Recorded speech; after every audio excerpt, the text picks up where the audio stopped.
Yeah, It's you exactly get the opposite.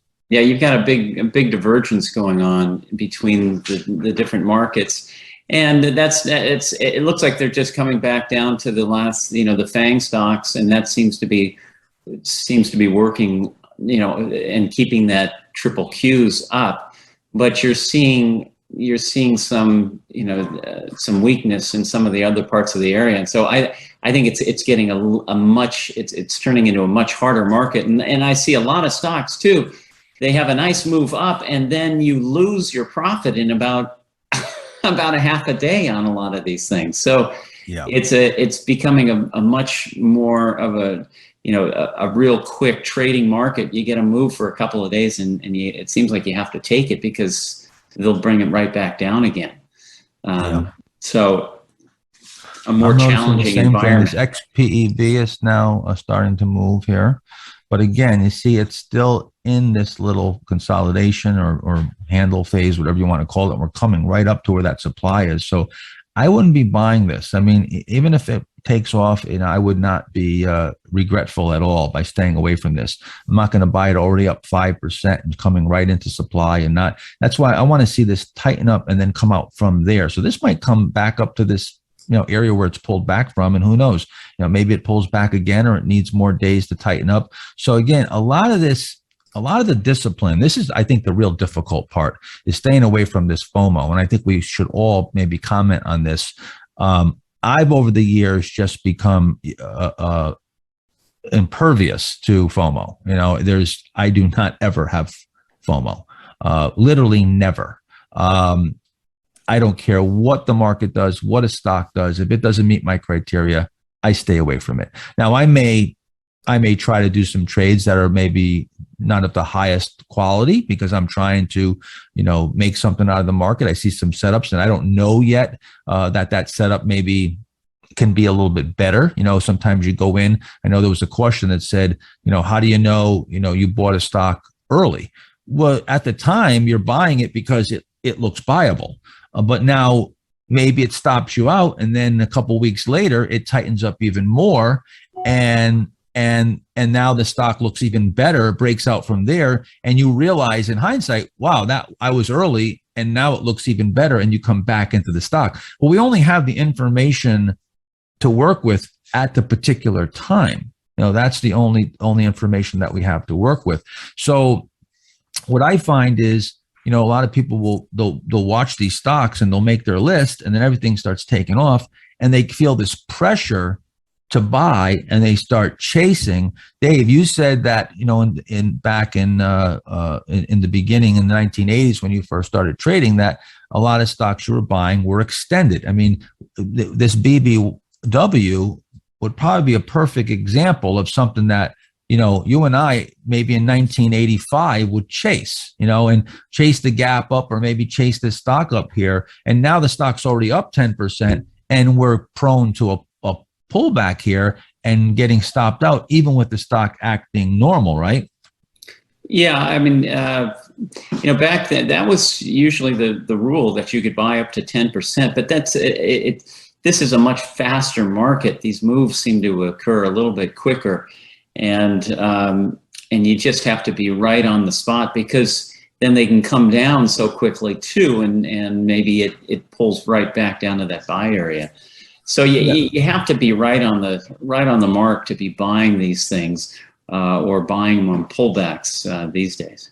And I think one of the reasons for that is that back in the day, we didn't have access to real-time charts like this, and information was so readily available to the minute and to the second.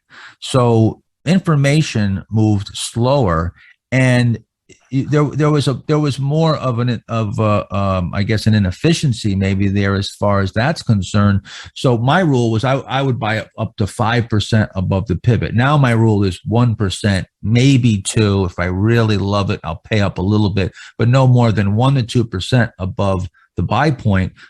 Back then, like Dave, was talking about buying up to 10% above the buy point, but we were going for doubles back then. Like it was impossible to short-term trade. That's another reason why the game has gotten quicker or shorter term oriented, not because anything's changed with supply demand, just simply because it wasn't available. You couldn't day trade in 1983. It was impossible because you had to pick up the phone. You had to call a broker. They went to the floor. They called you back. It took you sometimes 20 minutes to get a confirmation that you even own the stock. It was impossible. The day trading didn't start happening until we got online and we can get quick executions and commissions came down. So it just wasn't available. So that, if anything has changed, I wouldn't say it's changed. It's just new tools, have become available, or a new opportunity, a shorter term opportunity has become available. And I think that's one of the reasons why, you've got to be more precise now. AUPH is now down to almost 20% here. So this is the one that I think we talked about this. Yeah, there's a little cheat area maybe setting up. WRIP capital X. Okay, I don't know what that was. It was frightening sounding. Anyway, somebody watching a horror film in the background. Yeah, that was one of my news, that was one of your alerts. News alerts. You need a nicer sounding alert. All right, let's see here. So, one of the reasons why you don't want to try to guess and certainly buy pre-market in a pivot, hoping it breaks out. This already showed us pre-market that it was selling off. I think, Bob, this one had a secondary or something, I think. Do we lose Bob now? I think that was what we said. What was it? Ticker symbol? The AUPH. I think it was. I think they issued just on Friday after the close. Yeah. Yeah, which isn't the greatest idea to do on a Friday after the close. Let's see here. So just looking at some of these names here. Now, sometimes, you get that open, and Dave, you talked about kind of staying away from the first, 10, 15 minutes of the open. Attention, alert target has been reached. So you just heard an alert there. Actually, maybe you didn't. We did. You did? Okay. SBOW. I'm not sure why I have an alert on that. That's an old alert, maybe. Oh, no. Okay. So this is one, that I've been watching. This is turning up pretty tight here. So you see that tightness right here? So it just started turning up, and you can see that line right there is my alert. So I just wanted to know when that was turning up. This is one that, let me bring it up here and take a look. I'm just curious what the spread is on this thing here. So it's 28.52 by 70, not a crazy spread. I'm just going to buy 1,000 shares here. I just bought 1,000 shares, and I'm going to turn my volume on here so you can hear that side. Oh no, I can't do that because then you get an echo. Okay. So yeah, I just bought 1,000 shares. Let's see what happens here. Again, this is sort of right off the fly here. Let's see. Hold on. SBOW. And yeah, this, fairly thin trader, 206, 99 relative strength though, very tight here. So we're getting a little pop here. Yeah, I'm up 1,500 right off the hop here. Yeah, the one thing that I was saying earlier on that group is that you had a number of stocks.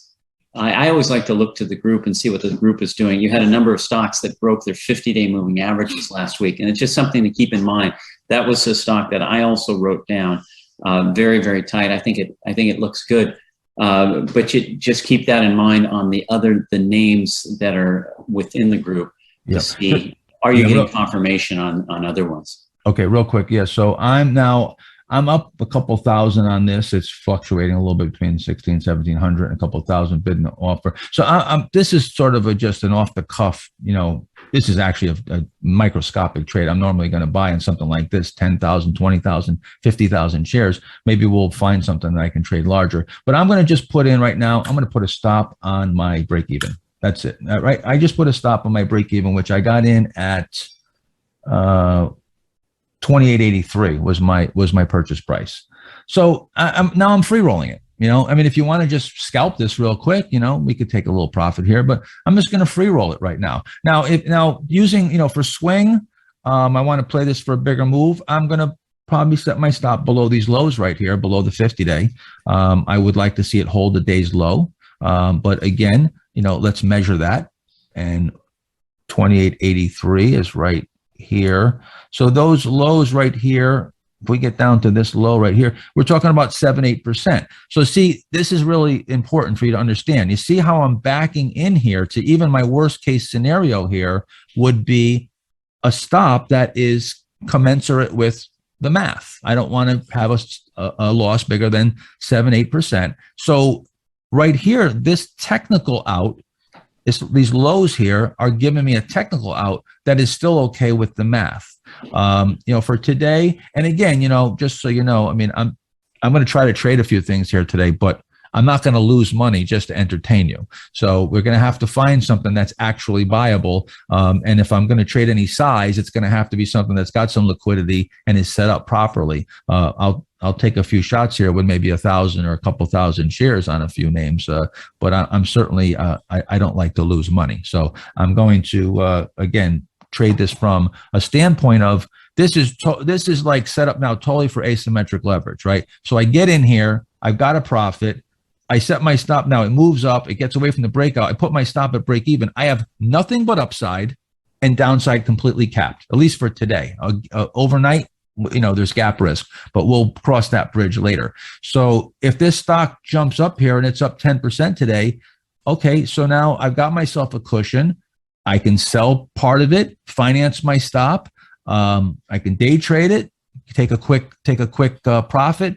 I can move my stop to break even, and now I'm free rolling. See, this is the position you want to get in. You want to always try to angle yourself where you have that option. You don't necessarily have to move your stop up to break even. And I would say, if you move your stop up to break even immediately like this, you're going to get stopped out a zillion times. All right. So, but I don't care at this point. I don't want to lose any money here today. And this is, what I'm showing you from a short-term standpoint. But the bottom line is that you always want to have the option to improve your worst case scenario. You don't have that option until the stock starts moving up. Once you get at a profit, you can improve your worst case scenario, but not at the expense of choking off the trade. You can now, like I said, sell a portion of it, or you've got some room to work with the price action. Now, if the stock's up, well, if it comes all the way back down, it's not acting normal, and you want to get stopped out at break even. In the beginning, as it just starts to move, yes, this could very easily, back off and come back down. Half of your stocks are going to come back down to the breakout point, and would stop you out if you're having a break even stop. So anyway, this is a good little quick, if I'm going to, jump in there and take a shot at something, it's going to be from a very tight area. Now, did you notice that? Here's a good point too. Did you notice that this is a stock that I already had an alert? So I was already looking at this last week. I did not even have it on my list here this morning. So this is not an audible. This is actually a stock that was already set up that I just didn't put back on the list because I clear my list out each week, and I clear the list. I start all over again. But my alerts had this. So this is the benefit of setting alerts before the markets open, and even keeping track of stocks that you might have sold or stocks that you were following the week before. So the alert let me know when this stock was starting to move, and bang, I got my eye right on it, just like that, right? So that's the benefit. And with this particular program too, you can just right click, add alert, and boom, you just put in the price, and you can say add or above, add or below, in range, out of range, and it's going to set that alert. And you can also tell it if you want to see a little line there, it'll show you where the alert is set. You don't have to have that, but I keep that on. Let's see. So we got one little trade on here. It's holding up so far. Now, another thing too is you want to watch.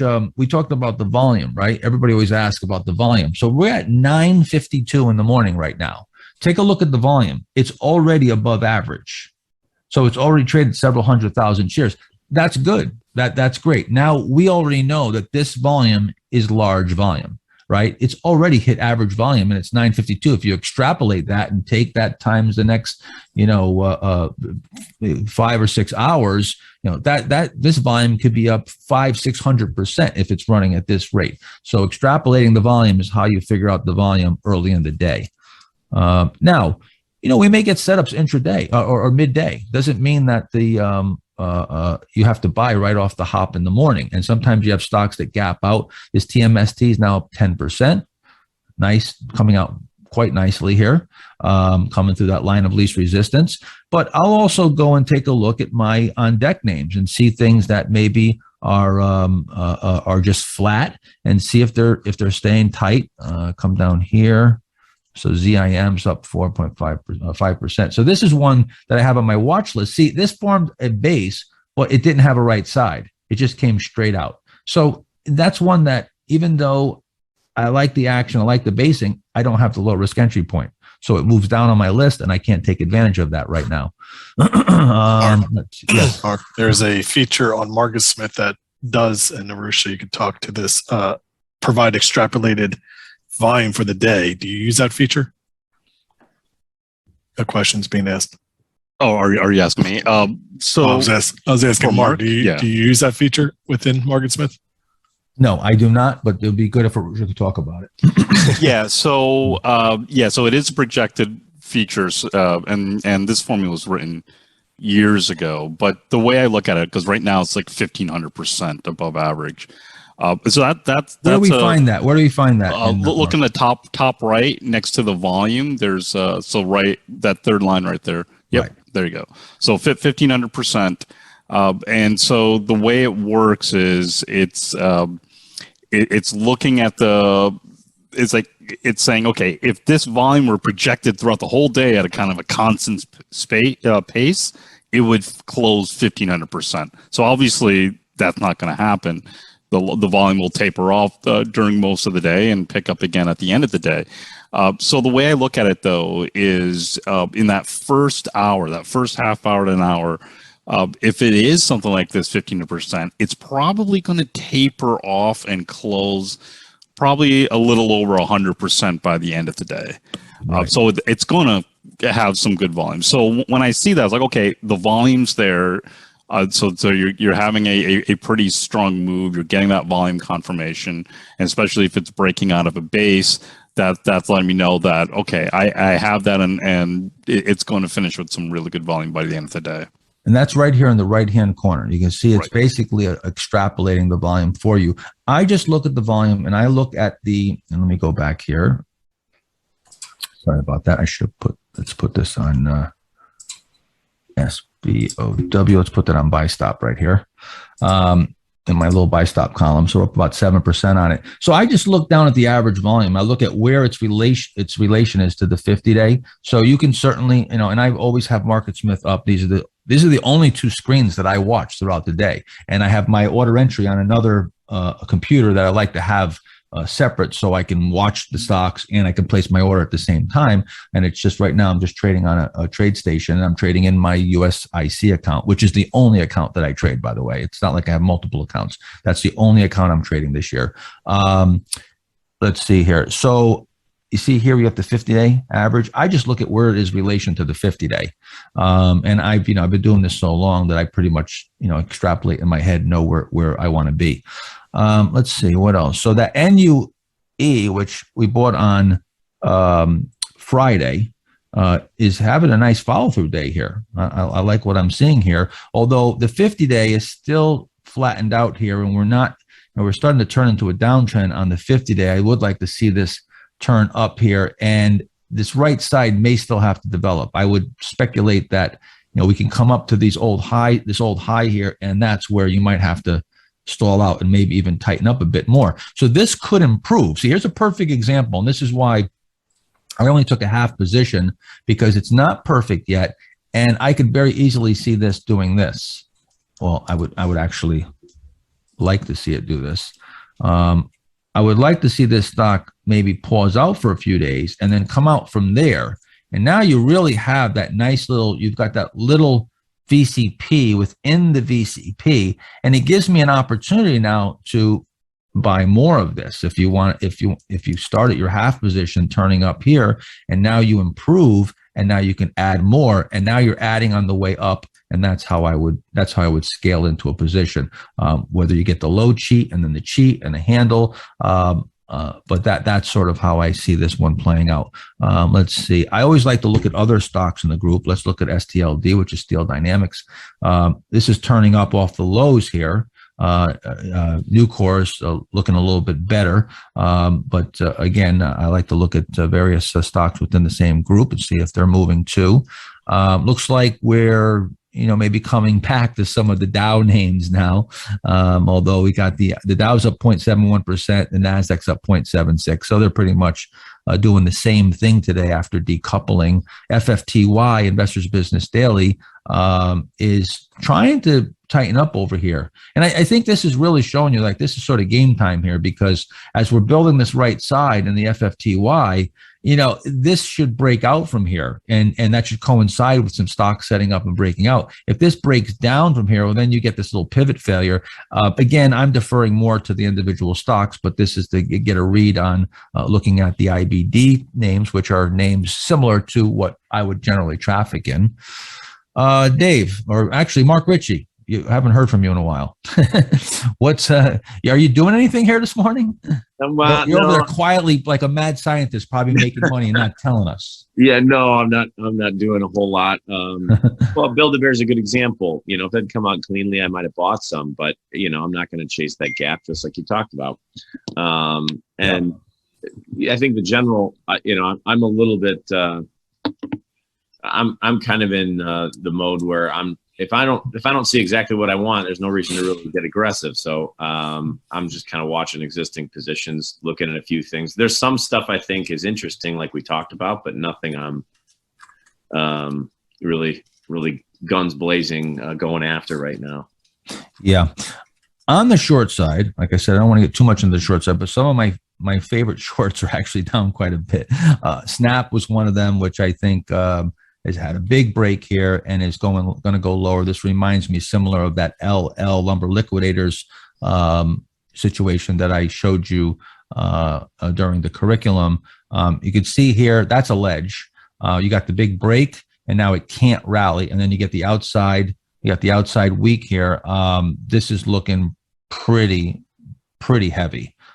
So I would this would be one that I would definitely avoid. You could easily get a snapback, a rip your face off rally. So you got to be careful with these. But definitely something that I would avoid and would definitely not be buying and trying to bottom fish. Square is the other one, which this is one that I've really been wanting to short. PayPal has just come apart at the seams. And I think Square also is looking very toppy here. So this is actually one that I almost shorted today, that I was going into the day thinking that this could be one that I would trade. But I'm trying, like I said, I'm really trying to stay away from the shorts with you guys. I don't want to send the wrong message here. Now, if we're in a bear market, and we're really the market's horrible and there's lots of short setups, yeah, I would entertain the short side, but it's more, I tell you, it's more for me, it's more entertainment than anything, and just staying in the trading mode of having a challenge, if you will, because I generally play them very small, and I have not made a lot of money on the short side. It just hasn't been a profitable venture for me. Peloton's another one that, again, we talk about these, the 50-80 rule and these leaders when they top right here. Let's see, Peloton is already down 73%. There's the 50-80 rule right before your eyes.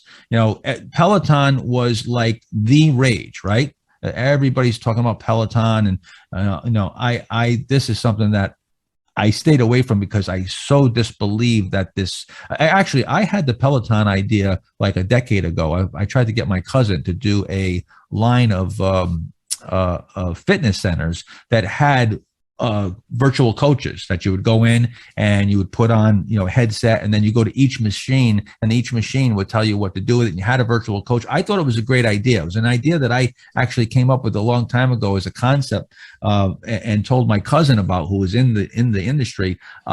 But I feel like what kind of protection can you have? And that was sort of the conversation that we had a decade ago about this, was like, how do you protect it? Anybody can do this. So I felt like this was going to be short-lived. Not a reason that I would, I'm not going to get my opinion ever to make me trade or not trade a stock usually, but I just didn't believe in this that much. And I think this coming in now, 73% off the highs here just after it just made its initial move here. You're seeing the stage. Well, take a look at this. Stage 1, 2, 3, 4. You got all 4 stages in a year. And this is pretty fast paced going through the stages. Let's look at, well, actually we are looking at a weekly. Let me look at the daily. And you can see the daily here. So same thing on a daily. You see you got a lot, there's a lot more action here. It doesn't quiet the noise down as much. But if you look at the weekly, if you want to look at the stages, look at the weekly and you can see the stages much more clearly. Take a look though. Where does all the action happen? Where is all the price gain happening? It's happening in stage 2 while the stock is making new all-time highs the entire time. Right? Mark, you're showing logarithmic charts. Are you able to show that regular just to show the dramaticness of that sell-off? Because the log. Well, the dramaticness, you want to really show that it's dramatic. You want to look at it on a logarithmic chart because an arithmetic would skew it and it would look more dramatic than it really is. It wouldn't be apples to apples comparison. This is going to show you and adjust. So the percentage of a move is, from here to here is the same distance from here to here percentage wise. So we want to use a logarithmic when we're looking at a longer term. When you're looking at a short amount of price action, you can use an arithmetic. But when it starts when you're looking at a large amount of information and you're getting, big moves, you're looking at a long-term chart, you to be able to compare apples to apples and compare the percentage moves, you want to use logarithmic. I was just going to point out too, Mark, a lot of the stay-at-home stocks from last year, the hot COVID plays late last summer, a lot of the charts look like this. Nautilus, Teladoc, Teladoc right here. Zoom. TDOC, you see TDOC. So again, this was another, all the rage stock. Let's see, what's this down off the highs here? 63%, 64%, 50-80 rule, 50-80 rule. Here it is. You see, if you're buying these names and you're in these leaders or these stocks that, seem like they're doing so great and everything's going wonderful, when it finally tops and you get into the stage 4 downtrend, you can easily be off 50 to 80% and 90% or more. We showed you Crocs when the stock cracked, David got out of it, and then the stock went down 90-something%. You've got to now go up 900% to get back to break even. So you can't afford to have that happen.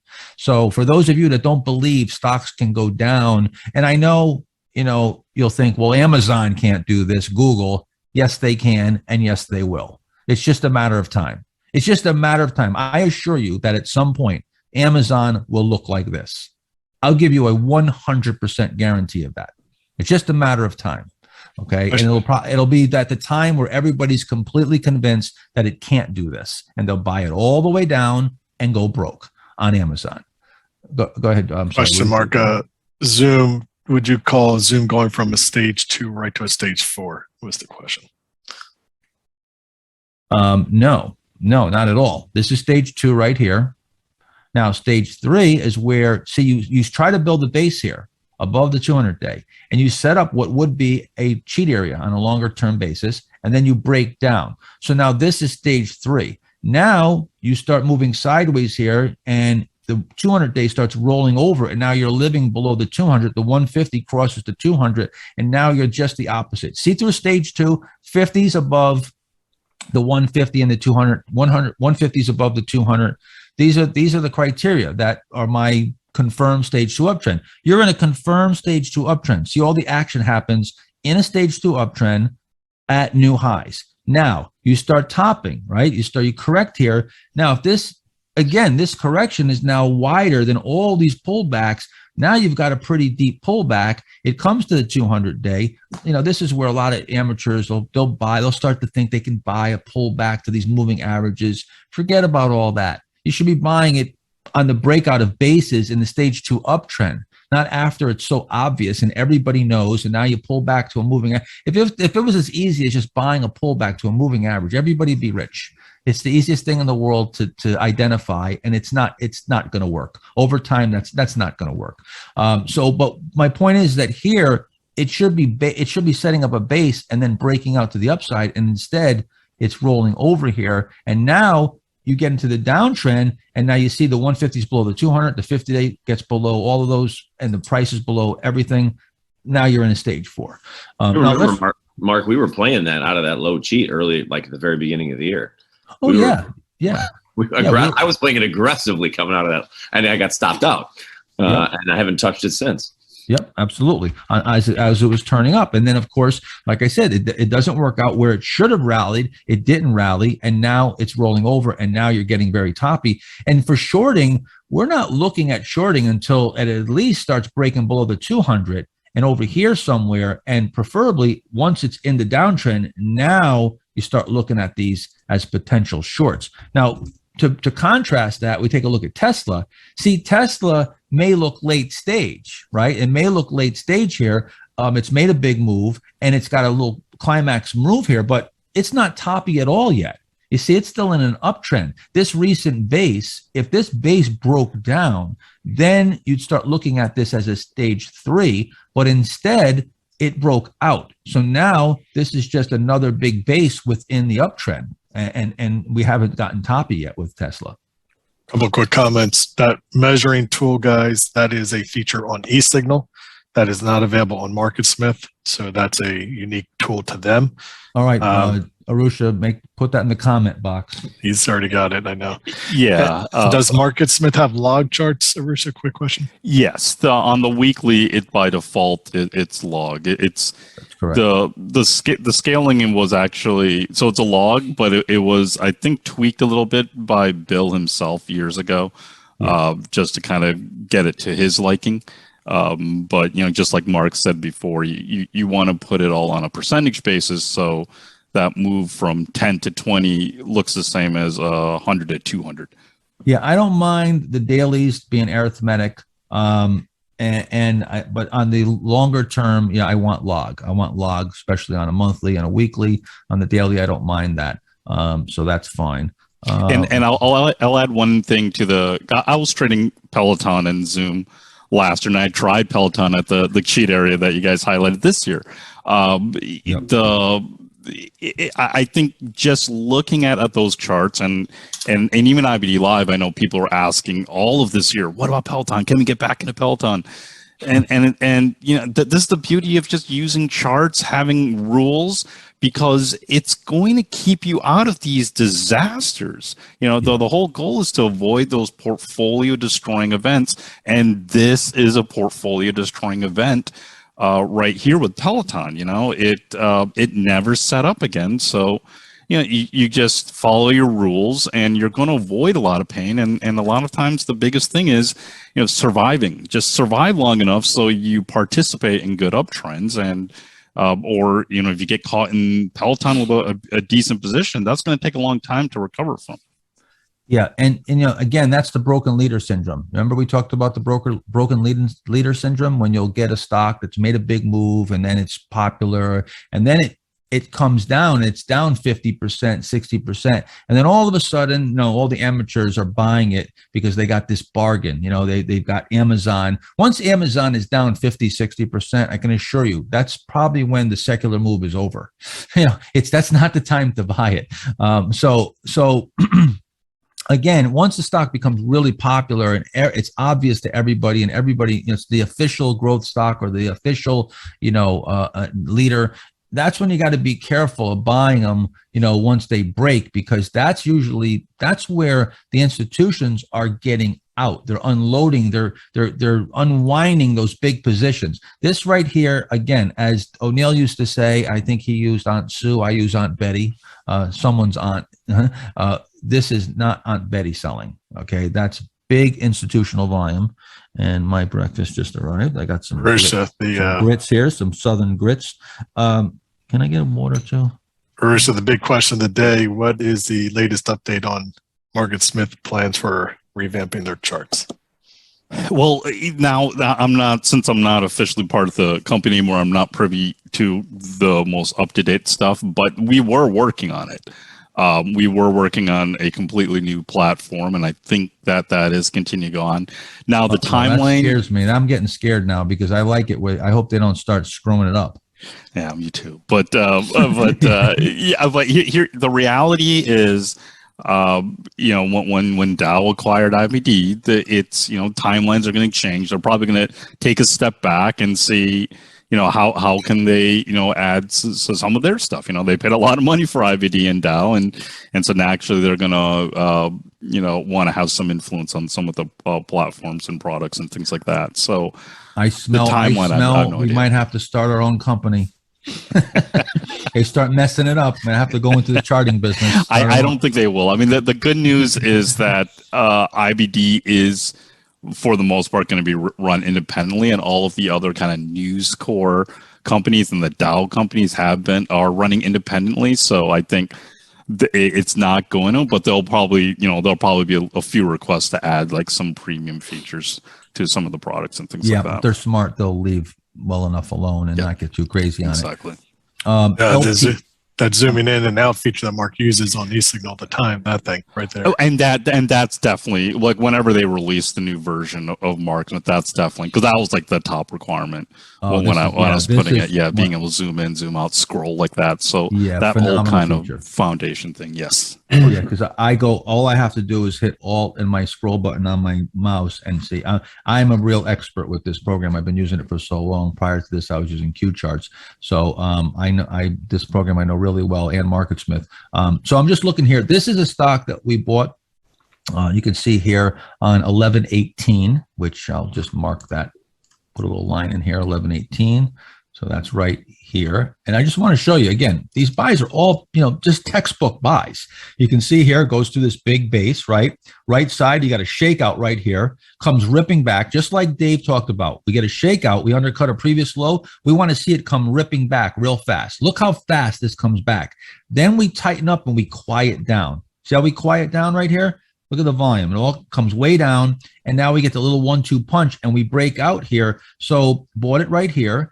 And now we start counting days and looking for confirmations or violations. So we've now got 1, 2, working on the third day up here. This is so far perfect. Everything's playing out perfect. We don't have closes right at the high, but it's still fine. We got to close in the mid of the range, but we're following through and we're moving in the right direction.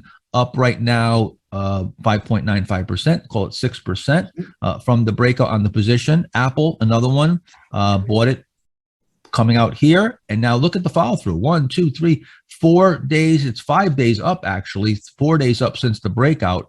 This is just looking great. Now, again, a big cap name like this, if you're a shorter term trader, you got an 8% gain in 3 days.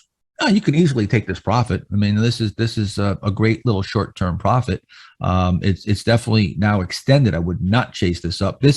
I saw some people asking, what's the definition of extended? Maybe Dave, you could talk about that. I'll talk about it a bit, but there's a couple places that you're looking for extension. The first is when you break out from the base. Extended, my definition is extend it from the pivot point.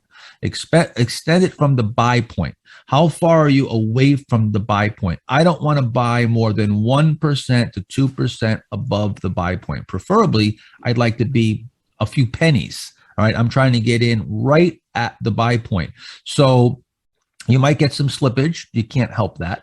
But you should be executing your order right as it goes through that buy point and not more than a percent or two. Now you're 8-10% above the buy point. That's extended.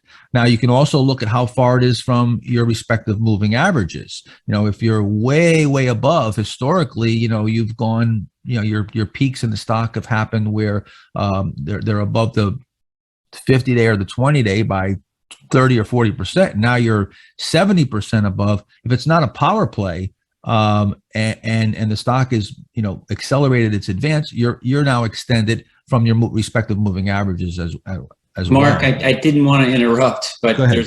there's about 3 stocks that I mentioned that have taken off. Oh, interrupt. AOSL. Yeah, it did. Yeah, we got a lot of gaps because the market, gapped up this morning. So a lot of these stocks are gapping up. But yeah, DIOD. Which one? DIOD. Oh, okay, hold on. DIOD. Yep. Yep, coming out of these are little short what Yeah, Mark Ritchie and I refer to as a short stroke. You know, these would be just trades. For short-term trades, we might play this. And then ONTO. Yeah, ONTO, I see that. Yep, starting to turn up here. And then there's another one that I mean, a few of those I bought, but EXPD, long base on this, not super strong, but it seems to be in the right area. Expeditors International. Yeah, I'm just looking at ONTO because ONTO is still only about 1% above that high there. Just pulled back a little. Spread is 92.10 by 92.40, so you got about a 30-cent spread. Just taking a look at that. Yeah, I see this is coming out here too. A bunch of stocks are breaking out here. So those in the semiconductor area, but Expeditors International, EXPD, it's got a really nice long base. And just kind of poking out of there.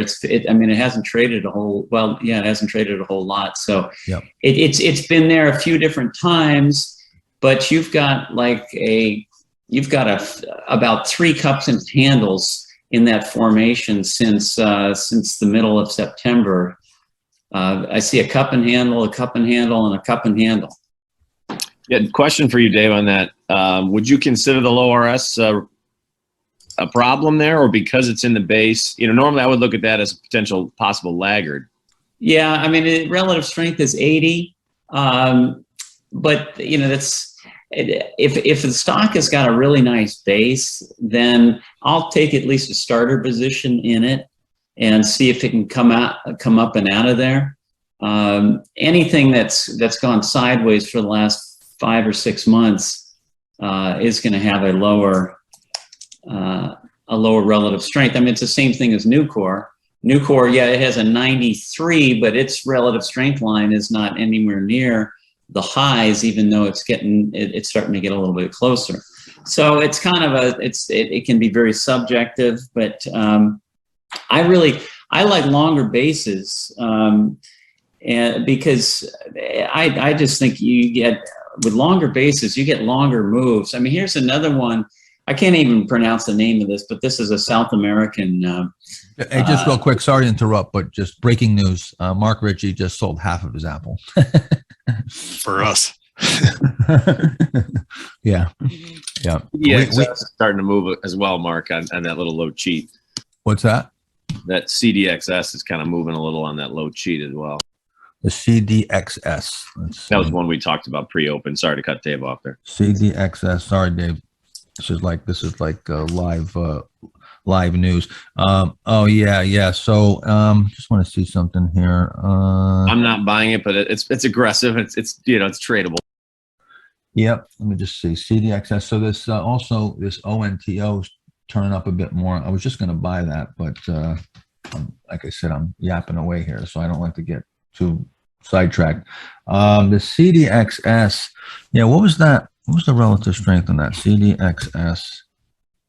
Yeah, 97 here. Yeah, that's coming from a little cheat area right here. You got, all right, I'm going to, what is it up right now so far? I don't want to chase it up. Yeah, it's up about 4%. I just bought a little couple thousand shares here. So let's see if we can get this to run up here. All right, so I've got the SBOW and the CDXS,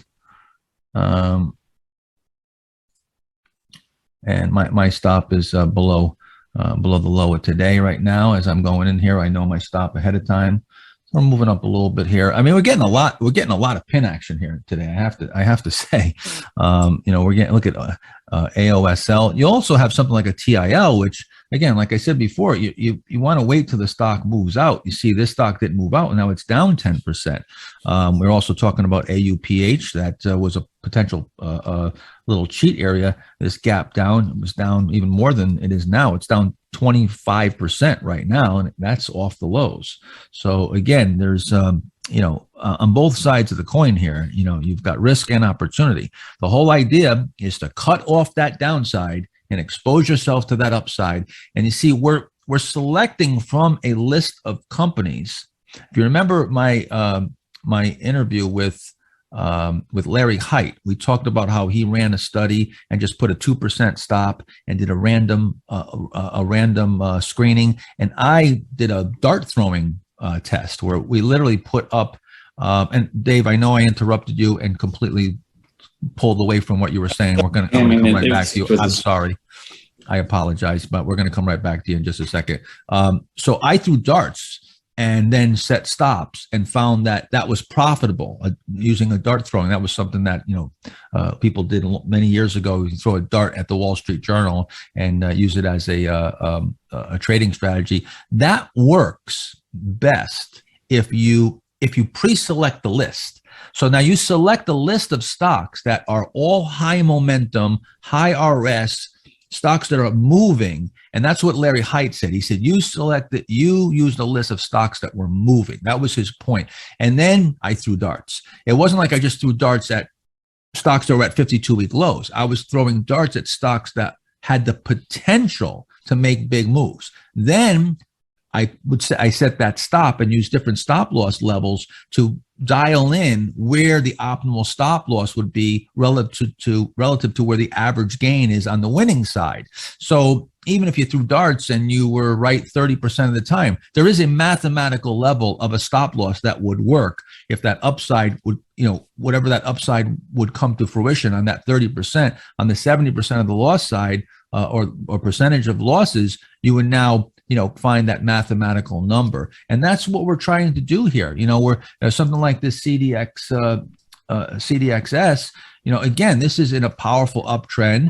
I'm crimping off the downside and I have nothing but upside, right? That's the key. I'm sorry. Let's go back to you, Dave. Well, it bring up SQM. This is where I like long bases. SQM. Try to pronounce that name for him. I never took Spanish, so I don't want to even attempt it. But fertilizing stock and fertilizers has been weekly stronger groups this year. But you can see that this is my buy point was around 58 when the stock was coming through a really nice long base. I didn't wait till 60 because I drew the line where a majority of the highs was below that 57 and 57.43, 58.28, and came up and had a really nice breakout on big volume. Last week they reported earnings. The stock actually pulled back, and then this morning I can't find the news of why this stock is up 13% today. But if you back up on this, if you go to a weekly chart, I'm on a weekly right now. You'll see a much longer base that takes you all the way back to September of 17. And then if you go to a monthly chart, okay, if you can, you're going to see a base that takes you all the way back to 2011. And I've always found that come out of a really nice long base, it can create nice long-term moves. And keep in mind, when David says base, and if we measure this, this is a 80% move. So this isn't the base that he's buying off of. This isn't a cup with handle, although it is. It maps out a cup with handle, but he would not be buying based on this. He's simply, again, I got to be careful because everybody takes everything very literally, and they're going to start buying, a 10-year cup with handles. But when we zoom up on this, right, and we go to the weekly, okay, we've got, this is the volatility contraction right here. You see, we're now in a stage 2 uptrend. So when you look back at all that time that David's talking about, this is certainly a plus. What David is saying is that you're coming out of this long sideways action, but you've now tightened up on the right side and you're in the stage 2 uptrend. So again, you've got to be in that stage 2 uptrend. That's number one. So we look at the weekly, you see we're in the stage 2 uptrend, and now here's your first base in that stage 2 uptrend, and now you're breaking out of there and you've got the VCP. We do the measurement, high to low here. It's about, this pivot's about 10-12%. So that's fairly tight. We tighten up even better on the right side. Let's go to the daily. Hold on, got me confused on my charts here. Now we look at the daily here. You see, now you're really looking at it and you're seeing nice and tight right here. You get the breakout, nice volume comes in. So this is where you're zooming up. Remember, we talked about during the curriculum starting from a satellite view, moving down to an aerial, then an overhead, then microscopic. That's exactly what you want to do with the charts. Just like we went through the whole curriculum, we started very, very looking at broad-based and perspective, and then we zoom down. That's basically what David just did. He's looking at the broad perspective, looking at that monthly, looking at the long term, and then zooming down, and zooming down. But he's not going to buy unless he's getting this tightness on the right side, and we're getting that low risk entry point. Go ahead, Yeah. David. I don't know. One other thing I look at, and this is something that O'Neill taught me, is that this is something you would have to go to the MarketSmith chart on and the weekly chart. And I'm looking at the earnings, and the earnings, the last time the stock was at this level was in 2017, and the company earned $1.63 a share.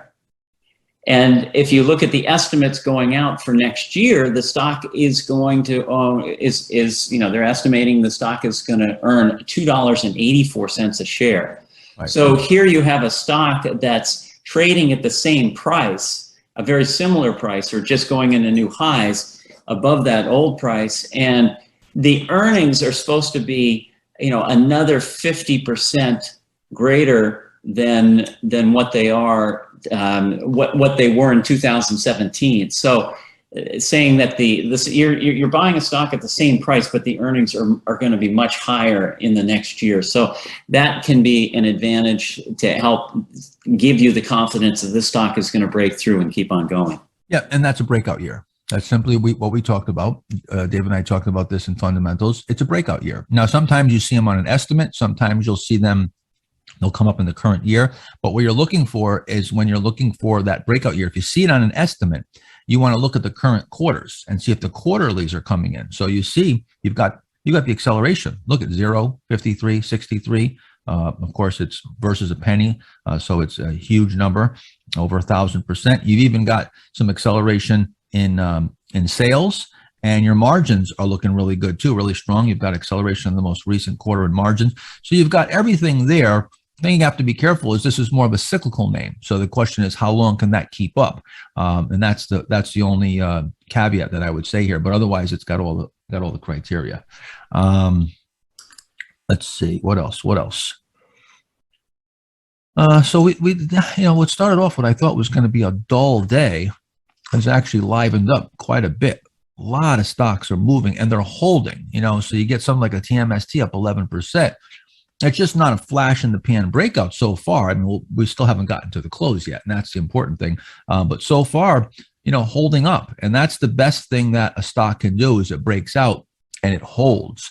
So CDXS is not holding up that great, but it's okay. I mean, it's fine. You got an early day squat here. If it squats and it reverses early day before 1 o'clock, I usually just hold it and wait till the close. It's not of a concern to me, unless it's a huge, it runs up really big and then erases everything, and it's a gigantic reversal, maybe 8-10% reversal. Otherwise, just breaking out, this is still fine. Of course, this SBO is acting pretty good here. It's holding up the majority of the breakout here. So net right now on the two stocks that I bought, I'm profitable. So I'm up here net so far. Let's see, what else? Mark, I've got a quick question. In your weekly chart, let's answer questions too, because let's interject as we're going here, because I know there's a lot of questions. Bob, just keep interjecting questions. Let's try to answer as many questions as we can. Yeah, no problem. Quick on your weekly charts, the moving averages you're showing are still the equivalent of the 50, 150, 200 day moving average on your weekly charts? Yeah, so it would just be a 10-week, a 30-week, and a 40-week. Okay. Yep. Questions for the whole panel is asking what brokers you use, and why basically would you choose one over another? Yeah, so I use, I'll answer that first. I have 10 different brokerage, or maybe even more. I have at least 10 accounts. So I have a Mira account. So any account that I have, I always have a Mira account, at least one Mira account for for my other accounts. So if I have, $1 million in one account, I have $1 million in another account. I talked about this before. In case that brokerage firm goes down, I can always short against those names that I'm long in a different brokerage firm. So that gives me some protection to hedge against my positions if I couldn't. You're fully invested and you've got a lot of money at risk, and suddenly you can't contact your broker and the market's crashing. What do you do? So you're at that mercy. So I've had some problems in the past where I realized that I had to have some type of contingency for that. But I have accounts with just about everybody. I mean, I have a Goldman Sachs account. I have I have an E-Trade. I have an Ameritrade. I have a IB account. I have a Schwab account, TradeStation. I've been trading up with my TradeStation. I like their platform. But to answer your question, the platform, it's how well the platform, if you're using charting, you see, if you like the charting on the platform, and the order entry system, you can have TradeStation has some nice bracketing and stage features where you can stage orders, you can set them up, and then when they're ready to go, you just go to your stage order and fire it off, and it just sends your order off as already predetermined. You also have bracketing where you can set stops and multiple stops and bracket around the order, so you have a stop above and below. So it depends on the features, I guess. I don't know. What about you guys, Dave? I've got a few different firms. I find that there's certain firms that I get a better. I seem to get a better execution, and that Fidelity seems to get. I seem to get better executions at Fidelity. So. But I have a few different accounts, and that's really the only difference I see. But I like to spread out because I don't want to have all my money in one institution and that institution get into trouble. So that's why I spread it around a little bit. But I don't want to really go beyond 3 accounts because that's a lot to keep track of. Yep, you also have to figure out where you get the best execution. If you're trading size, you might have to go to somewhere who handles size a bit better. Some brokerage firms and some platforms are better suited for retail investing or retail trading. Another thing too is I actually have to keep a couple accounts that have better short boxes. So meaning that there's more more shares to short. So I find that TradeStation isn't the best for shorting. They very often, if I try to short a stock, which I don't do often, but I still have that option. I like to have that option. TradeStation hasn't had the best short box. There's a lot of times where I can't short a stock at TradeStation. As a matter of fact, E-Trade is a lot better than TradeStation for shorting, and Fidelity has a very good short box too. You seem to always be able to find stock at Fidelity. How about you, Mark? Yeah, similar. I use TradeStation. I use Interactive Brokers, and I have an account at Wedbush as well. And I don't particularly care for any one of them. Actually, I think they all have their strengths and weaknesses. So nothing really new to add there. Okay. Let's see. Yeah, I was just add also for you guys, particularly our international clients, I would say Interactive Brokers does seem to be the most favorable for a lot of countries don't allow even to enter stop loss levels. So Interactive Brokers, which is a global company but based in America, I believe allows you to use stops no matter where you are located around the world. I use TradeStation as well as Interactive Brokers as well as a TD Ameritrade account, but mostly a lot of features also depend upon what Mark said, your needs. If you're if you're always on the go, maybe whichever has the best mobile app and the most convenient to use mobile app is going to be more important to you than a desktop version might be for me or for Mark. So it's going to be really dependent upon you. Any more commissions are next to zero, if not zero, which used to be a major factor in which broker you had. Like Mark talked about in the old days, hundreds of dollars versus $60 would be a dramatic effect. And then down to $25, those are dramatic numbers for those days, but any more commissions are nearly a wash. So you don't have to have that being an influence anymore. Bob, let's get to more questions. Quick question was asking about NVIDIA, if that would be an example of being extended or climactic.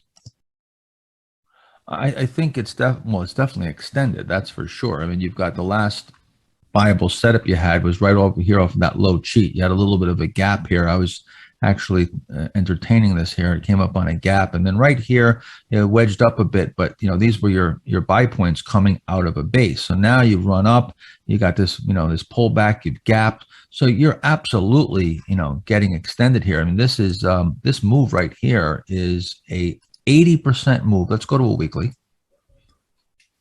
And this move right here, 1, 2, 3, 4, 5, 6, 7, 8 weeks. In 8 weeks, that moved up just about 80%. Dave, you guys turned a lot of this stuff. That is a pretty much a classic climax run, right? We lost Dave. Oh, I don't even see him on camera. Yeah, he might have gone to the bathroom break. Bathroom. Like we used to say, it sounds a bit crude, but we used to say back in the day, if you haven't peed in the cup, you're not trading large. we don't go to the bathroom too often because it could be very costly. Mark, could you, with my little puny positions right now, it doesn't really matter much, but can you better define what a short stroke would be? just a couple weeks, these small 2, 3, 4 week patterns, if you want to even call them patterns. I very seldom even try to trade those. If I was forced and said you have to make money in the market, and maybe if I was behind in the U.S. Investing Championship and was the last, and I had to make up ground, I'd probably try to trade anything, and I try to trade maybe some of these short patterns for quick trades. But just a short, a small sideways action, you can almost call this a short stroke right here. But again, this is certainly so Arusha, I'll defer to you as far as what's your take on NVIDIA as far as 80% in 8 weeks. Obviously it is climactic. Does it? I don't know if it officially hits the description, the definition that the way Bill termed it just yet. A lot of times out of a later stage base, it would be a minimum of around 12 weeks or so from that base. So we're probably getting pretty close. But the reason why he kept it a little bit longer is because sometimes everyone can see that it's gone on this exhaustion run, but it's usually those last few weeks they get even more ridiculous. So, but you don't see too many climax type of runs these days. But maybe we're set up for one, because it seems like the few that are hanging in there, that they are really holding up a lot better than we have not. You're right. We have not seen a lot of climax runs, but I feel like we're set up for a potential where we really can suck the retail traders in on these big cap, mega cap names that everybody believes are impervious to pullbacks and always come back. And again, maybe the NVIDIA runs up for 12 weeks or so, and it's up 100%, and everybody's looking at this as still the greatest thing in the world. But we're accelerating the rate of advance at this point. You can see we've gone up at this angle, and now we're starting to go at a steeper angle. And now you've got that 80% in just 8 weeks for a company this big and this popular to go up 80% in 8 weeks. This to me is absolutely in a climax blow off phase. I don't know how much it's going to go, but I would absolutely sell right into this. Even if I was a long-term investor, I would be selling into this. If you go back and you look at the longer term, you see, look at this nice big base. This is where you want to get involved if you're an investor and you're coming off of bear market lows. But this is the investment grade area right here. And then, you've got these bases along this stage 2 uptrend. You briefly go into a stage 4 and you come back into another stage 2. So you're in a new stage 2 uptrend, but you look at the long term. I mean, this stock has come a long, long, long way, and we're starting to accelerate here to the upside. So again, like Bruce just said, this could go on and could really blow off. In the 90s, we had stocks that just had huge blow off moves. but the smart money is selling into this. They're not buying; they're selling into this. I assure you that the mutual funds and the big guys, the smarter guys, are getting out into the strength, and then when it finally breaks, that's when everybody starts for the exits, and 10 elephants try to go through a keyhole and they can't fit, and that's where you get those big breaks. You want to be out way before that happens. Yeah, I would say that I had NVIDIA. I sold it out in that 300 when you had that kind of the biggest one day run right there. Yep. So that's why it's probably continues to go higher, because it got me out. That's right. But you're never going to sell out at the top. So when you see that, it is you're starting to hit a number of those rules, right? The largest one day price move, largest volume. So you're starting to hit a few, but sometimes they go even further. Yep, we've got a neck and neck race here. It looks like BBW is racing with TMST for up 12.81%, up 12.62. They keep moving higher here, so these are really nice breakouts. And again, you see, we're not even involved in this. At least I'm not involved in this. But you can see this big base, right? It's not a coincidence that the stock is moving up so big and so nicely and the volumes coming in on this one day, because you see it all comes down to that specific entry point that I talk about, where you've got the tightness, you've gone through, and you're coming through that line of least resistance. That's the key. Now, again, you see that I'm all risk. Once this gapped up, I stayed away from it. Once it got away and it was extended from the buy point, or extended from, on the day, I stayed away from it. So I'm watching this. This is great. I love the fact some of you might have bought this. That's fine. You maybe take a little bit more risk, but the bottom line is, even on this gap, it's coming out of this base. Same thing with the TMST. They look somewhat similar, where you had the setup on the left side, you got the failure, then the reset. This is really looking like a pretty good breakout at this point. Now you're coming up to these old highs. We'll see how that handles that. But again, it's not a coincidence that right here from this low cheat, it takes off, right? Right here from this cheat, it takes off. Right here from the handle, it takes off.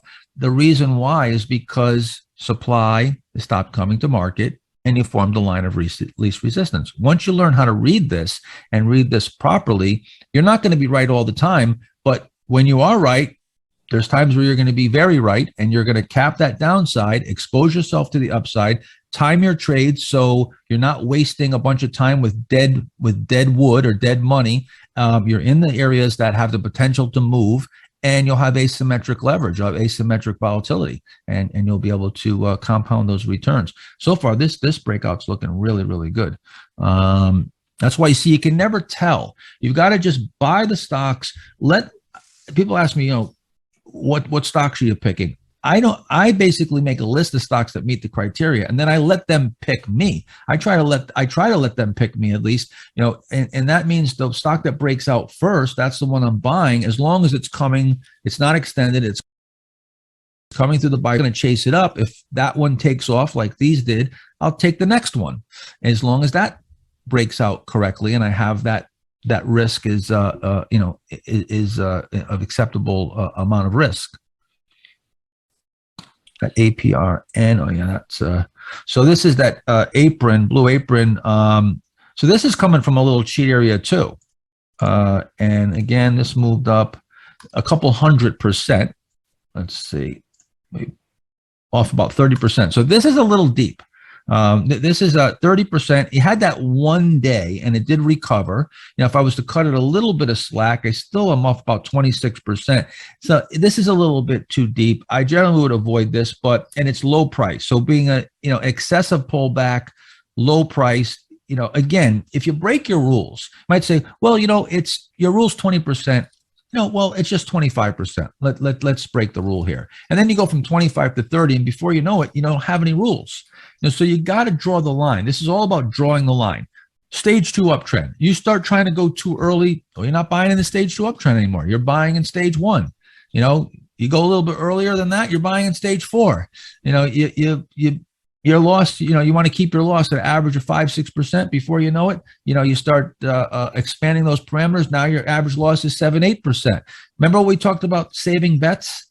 This is where you got to get away from just this one-time moments. Just this one time I'll break my rule. Just this one time I'll do that.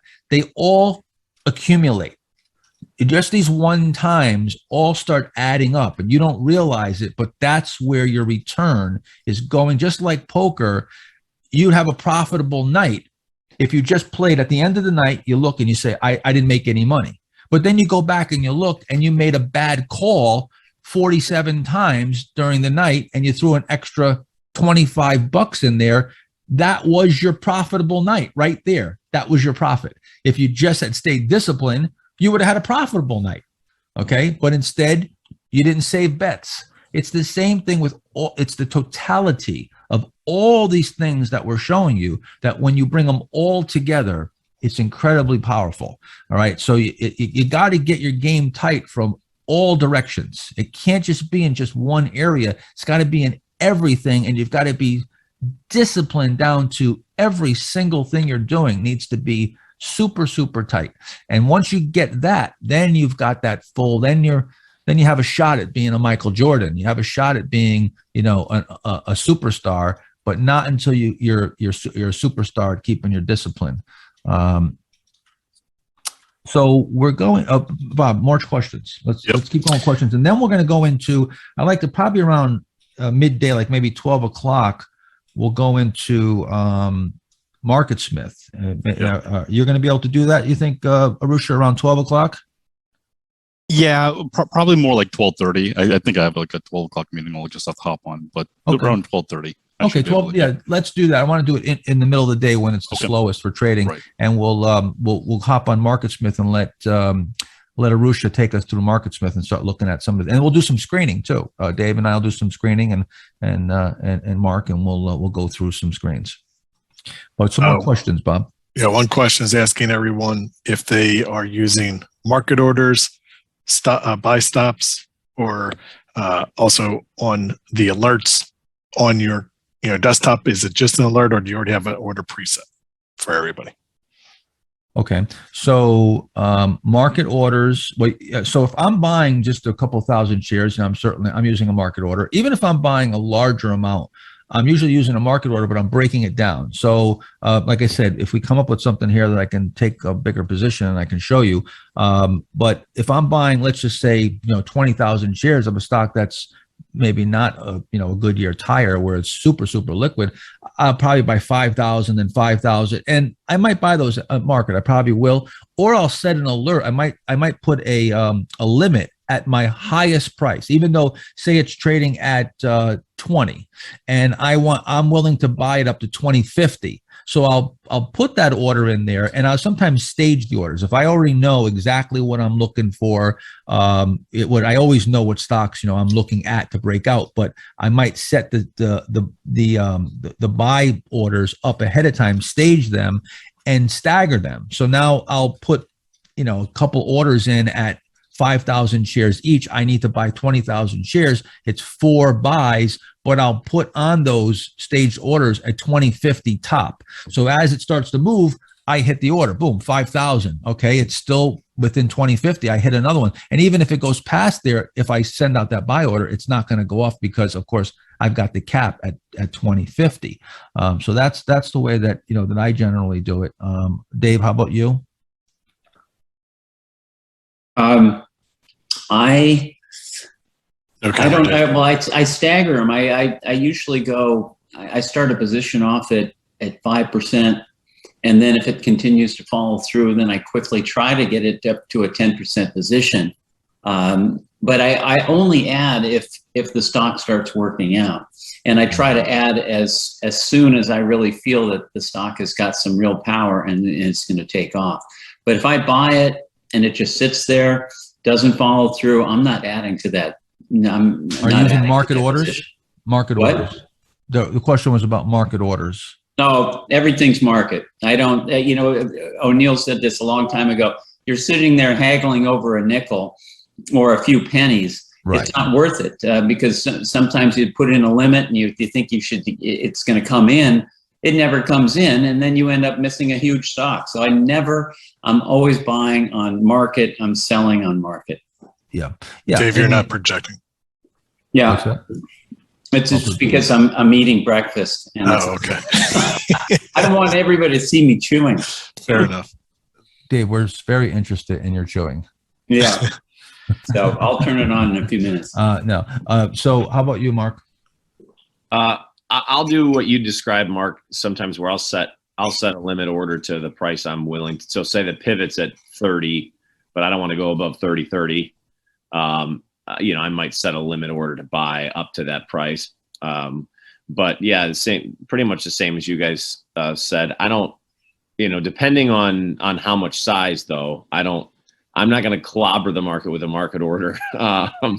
For 50,000 shares or something like that. If like you were saying, if it's a little wider, but as you get bigger, you get a good feel for what a stock can and can't handle and how spready it is. That's right. There's some stocks you can go 50,000 shares and you get it all in 1 or 2 pennies, so. Yep.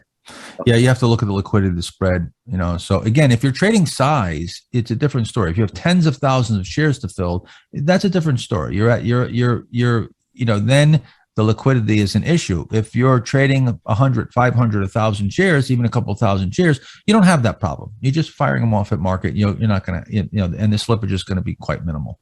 Yeah. Any kind of general question for the panel? Any use of options, or do you only buy stocks purely? And kind of a follow-up, why not options? I use no options at all. I think options for most people is a complete sucker's bet.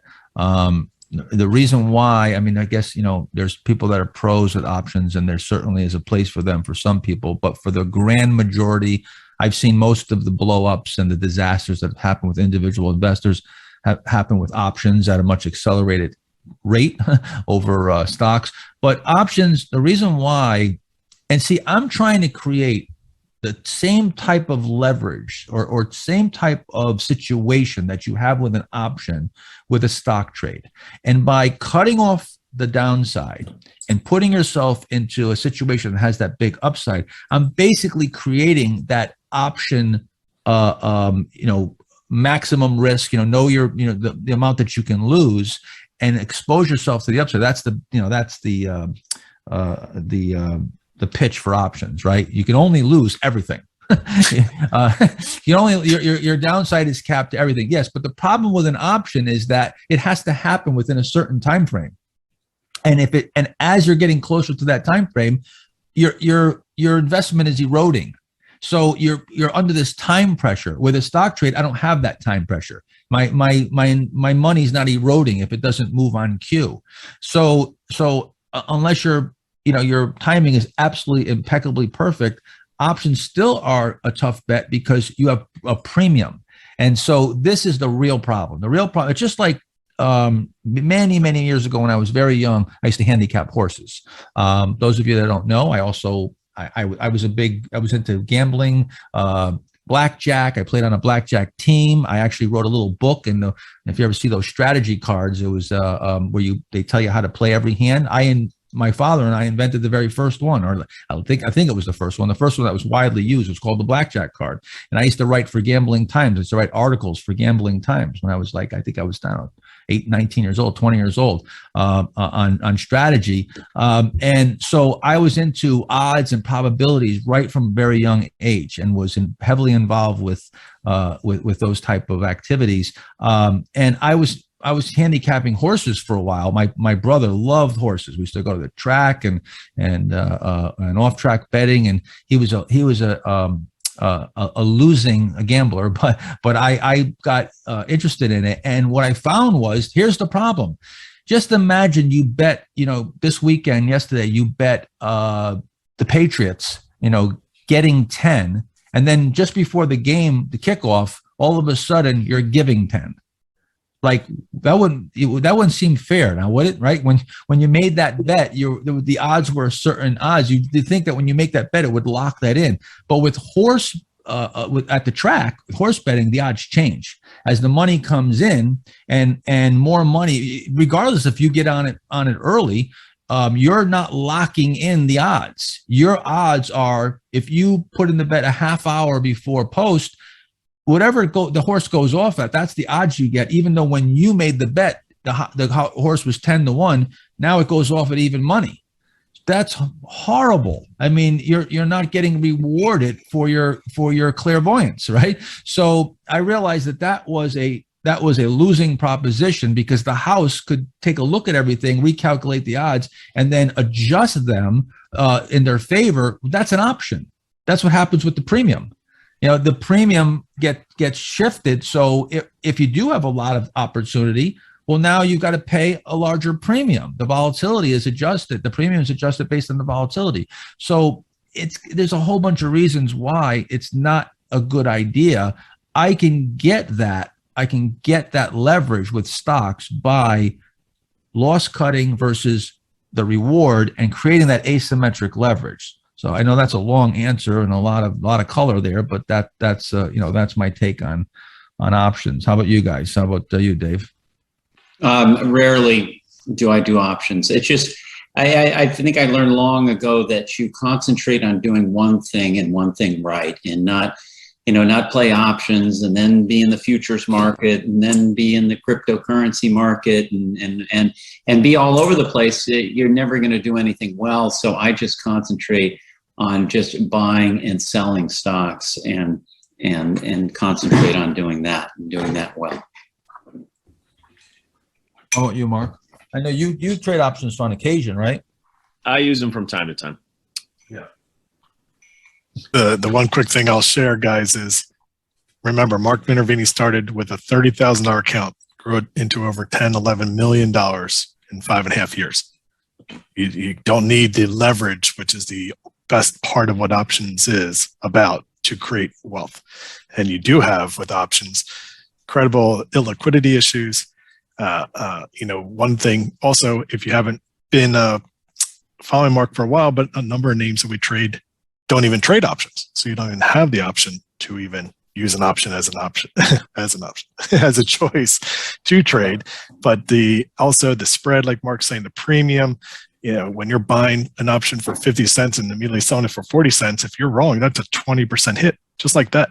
So very spready, not liquid, expert duration and time premium, all those factors are working against you that everybody doesn't really realize so well. All they see is the upside of the leverage. Yeah, I know I'm not my camera. I'm just doing something in the room here, walking around. But another thing, like Bob just said, I used to get really pissed off when I do all my homework on a stock and then look for options and it didn't have an option. Now, and that was one of the things also, that a lot of the stocks, I like the smaller mid-cap names, the stocks that aren't widely followed, and a lot of those stocks don't even have options. So now, you cut off your possibilities. There's another reason. There's a whole list of reasons that I can come up with, but yeah, that's a good point, Bob. Yeah. It's one thing in a very select cases. If you're talking about an Amazon, you're talking about a $3,000 price. You could buy weeklies. They're very active. They're very liquid. They're deep. You could buy deep into money for no premium. That would be the only time I see options being really worth it for those select cases. But that's really it. And it's somebody who has to understand that, which is not what we really advocate for. David, there was a question asking your screening process and if you use Marcus Smith purely. Do you use anything else for your screening?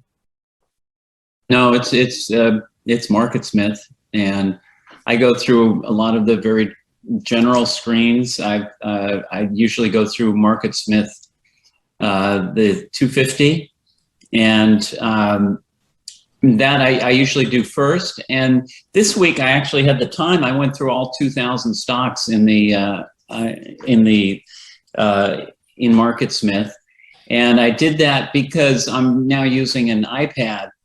And with the iPad, you can now I'm looking at 3 stocks on the screen at the same time. And so I can go through a lot of stocks in a very, very short period of time now with that iPad. And I guess they're going to move that same type of ability to the desktop. So I can go through a lot more stocks than I did in the past, because I've always said that the move from the printed book to the online version was actually a negative, at least for me, because I couldn't go through. I couldn't sit there and keep on hitting the space bar. It wouldn't refresh fast enough. Yep. So now the technology is starting to catch up to what the printed product was years ago, because I would go through both the New York Stock Exchange book and then the over-the-counter, they call it the OTC or NASDAQ/Amex book. And I would go through both of those because I could quickly flip through those pages, and there would be 4 stocks per page. And when they stopped printing those, I thought it was a real step backwards. So now it's, me too. now it's, These books right here. These are the books. yeah, those are the old books.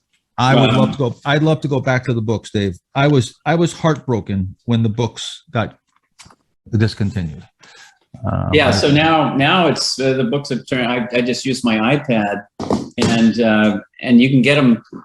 Yeah, you can flip through them very, very quickly. And I'm still really, the first thing I like to do is I just concentrate on what is there a tightening pattern? There's a BCP going on?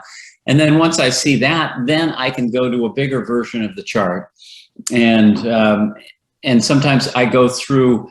I have my iPad along with my desktop, and so I can get both pictures very, very quickly. So yeah, I love Dave. I love the new feature. That new feature with the iPad. I was just using it this weekend, and Arusha, that's really a wonderful feature. Something that David and I have been lobbying for a while. For years, we've been asking for that, and they finally. I don't know if we had anything to do with it, but they finally did that. And I'm hoping that it comes over to the desktop version also. I like where you can look at the feature that I like is where you can do a 2x2, and you can see the daily and the weekly, and you can see on the screen, you can see a couple stocks at one time, and also get the daily and the weekly all in one bird's eye view and just scroll through them, and it's really nice. Yeah, the multi charts are huge. I've been begging for years. The reason why it's taken longer in MarketSmith or the desktop version of MarketSmith is because a lot of the charting framework is just an older framework, and so that's what they have to redo the whole thing. But the whole one of the priorities was Zoom, and multi charts was the other one. Get all that stuff because it's a tremendous time saver. So we were able to do it in the iPad because it's completely newer technology and only developed a number of years ago. So we were able to add that pretty quickly.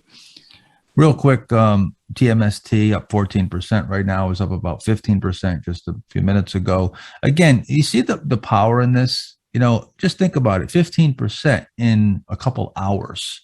Do the math, do the compounding.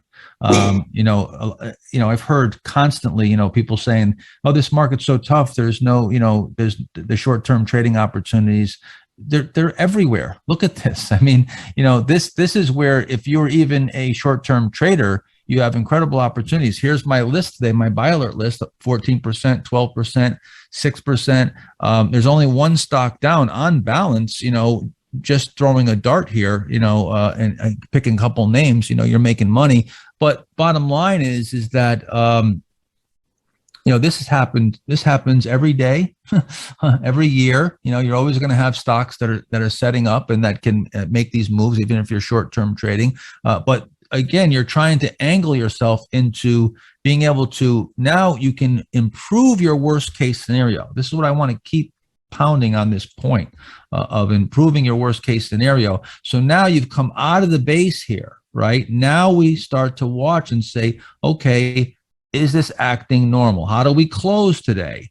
Next day, do we follow through? Let's just say the next day we follow through a bit and we get into new high ground. Now, stocks up 20% from the breakout. Wow, that's a very impressive breakout. At that point, maybe you sell half your position, right? You've taken half of it off. You've guaranteed yourself a 10% profit if you put your stop at break even, or you can now use that profit to finance your risk. So now if you've got an 8% stop on this and you sell the stock, half of it up 16%, you're now at break even. If the stock stops you out, you break even. You could go and have your full stop and not lose any money. Now you've improved your worst case scenario, and you're in a position, if this turns out to be a big winner, you're free rolling now. You're getting a free shot at the upside. See, when you first enter the trade, it's all risk.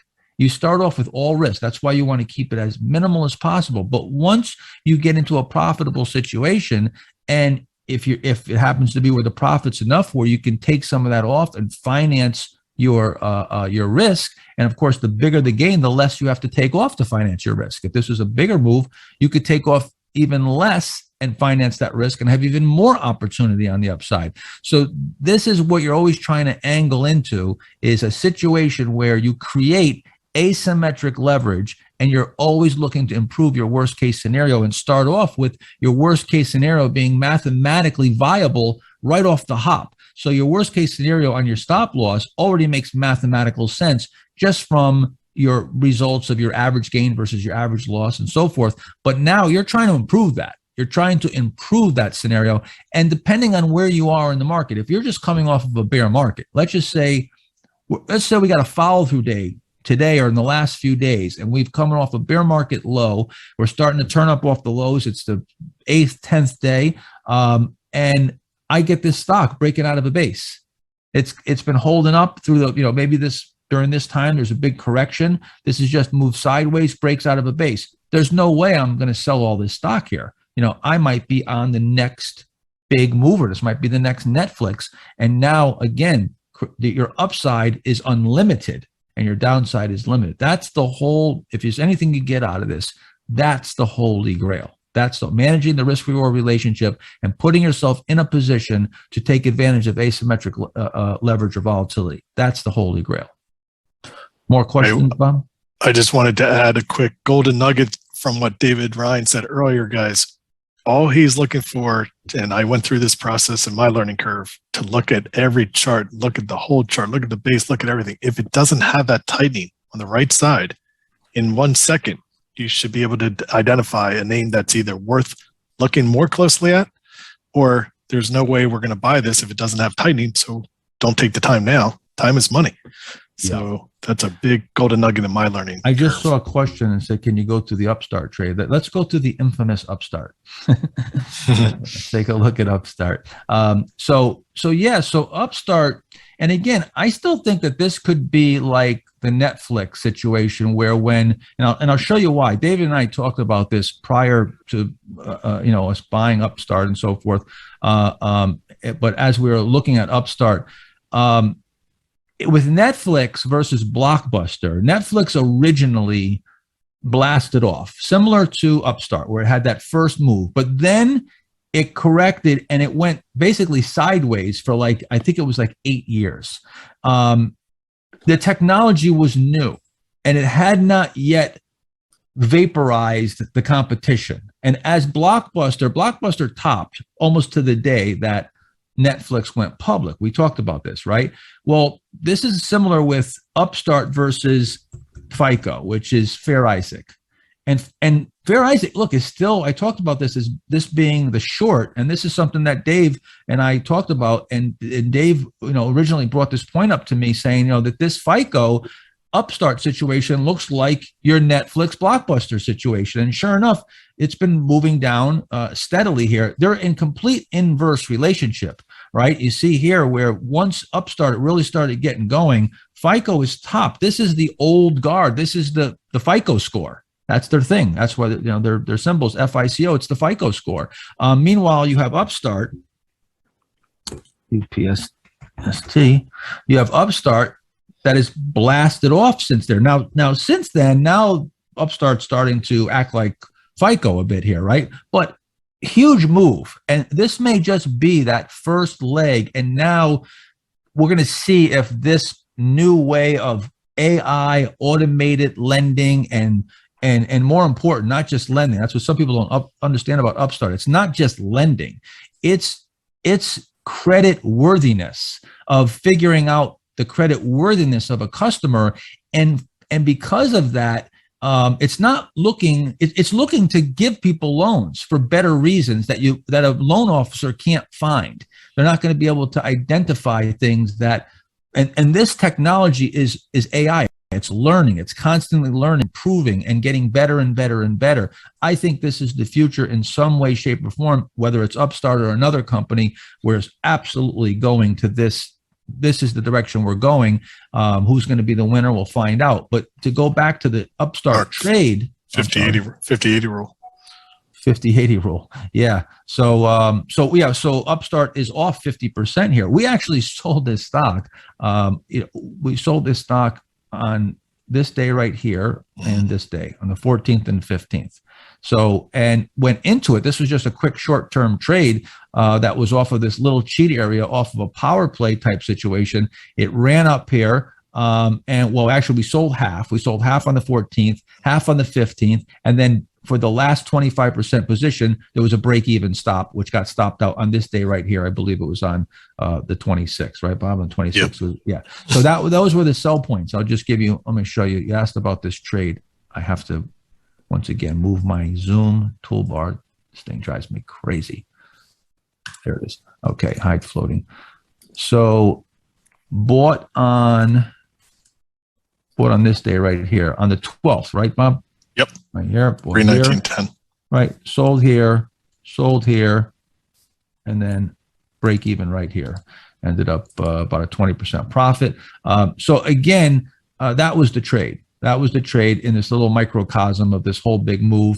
The way I looked at it as, it sold some at the strength. It pulled back. If this acted right as a natural reaction, I was looking to maybe add it back. And that would have told me that, okay, this power play, maybe this thing is just starting a big move. But again, it came off. That's not natural. And then it just went sideways here, built a little mini ledge. And since then, hasn't been performing. So again, we're gone and we're out of it anyway. So it doesn't really matter. But this is going to need a lot of work now. This is a big broken leg now. So we need a lot of time in the hospital to repair and to mend this broken leg here. Is it worth noting, Mark, for our MPA members know this already, but for the non-MPA attendees, that we sold 3/4 of it before your CNBC interview? True. Yeah. For those who say I was pumping the stock, yeah, we were already out of it. Sold it twice. Yeah. Whatever. So anyway, what else? Question was asking. asking. NUE is moving up here, up 6% now. So this is actually ripping through here. And we'll see again if this just comes straight out. Fine. This is why I take a half position first to get on some in case it doesn't set up that right side perfectly. I get on in this little cheat area right here. See, this is the benefit of having these multiple buy points, and you don't have to make an all or nothing decision. It's incremental. So you bought a little bit here, right? And now if it sets up and it improves, great, we can add to it. If not, we'll enjoy the ride with a partial position and make a little bit less money. Go ahead. Another question. Yeah, quick, which I'll explain. Ashwin's asking just about the notations on your software there. Mark has 1F, 1H. That refers to one full position, a half position. The R2s would be reduced 2 times 2X, or reduced 3X means reduced 3 times. It's just his little notes for his understanding of his positions. You could use with, of course, whatever you want. Yeah, just telling me, whether if the stock was reduced. If we reduced it, this SHOO was reduced on 3 times. So we sold some into the strength as it was moving up. We're selling into this strength, and it's been reduced. That's just a little acronym there. I sometimes put notes in here as earnings. I'll put an earnings date in here and stick it in. So just a little commentary fields. You can set this up however you want. Yeah. Neil Lapad is asking, quick question, since Marcus Smith doesn't provide your next year or sales estimate or earnings estimate, what do you use? And I mean, Yahoo Finance, guys, is as good as it gets if they're free. But Mark, any other research or services that you would use for future earnings and sales estimates?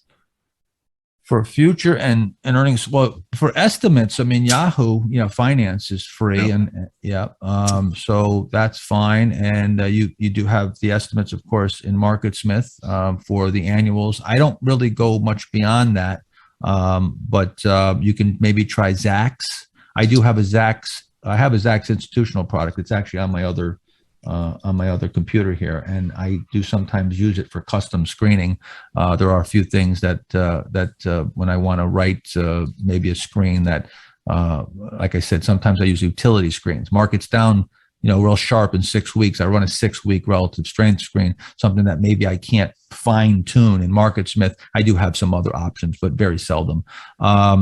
So something like that maybe. But there's lots of services. They're all going to basically be the same. There's a lot of free services. By the way, so I got stopped out of the SBOW, came back to break even, squatted here. Again, this is not something that, I would normally do. Well, I should say in these conditions, actually, I am kind of doing this most of the time.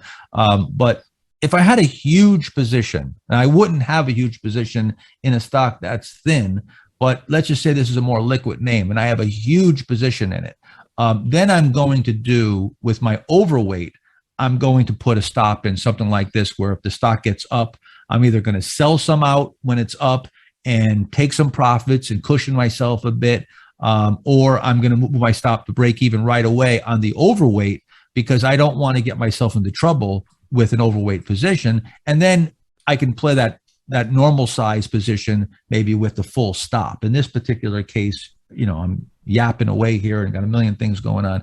I'm, like I said, I'm not going to lose money for entertainment here. So we're just playing it as tight to the vest as I can here. So that had hit the stop, but still with this squat being before 1 o'clock, this could still have a good close. In this particular market though, I mean, there's been so many squats, so many reversals.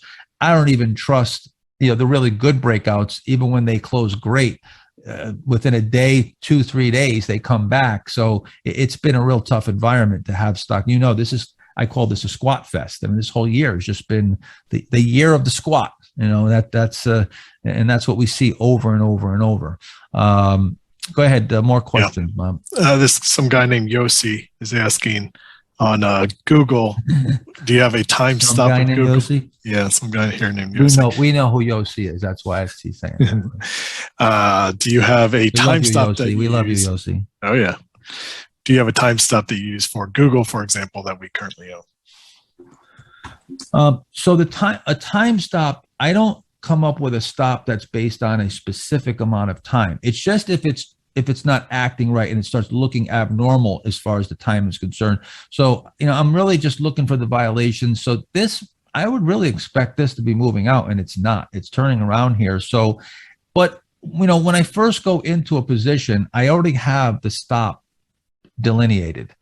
I'm sticking with that unless there's a reason for me to sell. Maybe it starts acting, it's giving me violations, and before it hits the stop. With this, the stop is so tight that probably won't happen. I'm just sticking with the stop, and that is a number that I've already, deemed acceptable. So the answer is no, I don't necessarily have a time stop, but this is definitely not coming in on schedule here, and it's underperforming today. So I don't like this, the way this is acting right now. I would have liked to seen this follow through. Apple, on the other hand, has really followed through quite nicely, starting to come off the highs a little bit, but this is really what you want to see. And again, see, this opens up your options now, because now you're at a profit. You have options. You can now create that asymmetric leverage without, and here's the key.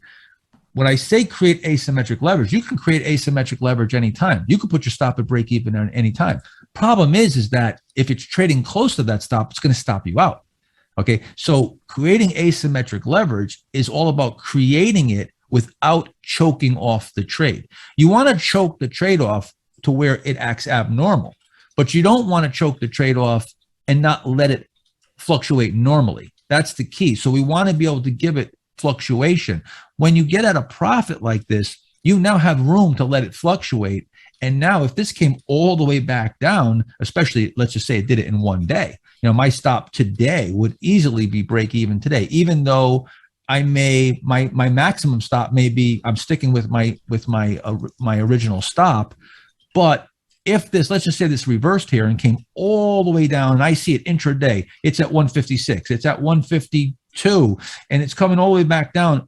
I'm going to sell it. That's a reversal. That's a huge reversal of a full set of the breakout, engulfing all those days. That would be very abnormal. So I would probably get out at break even at that point, and I would override my stop. But that would have to be, this big, gigantic, abnormal day.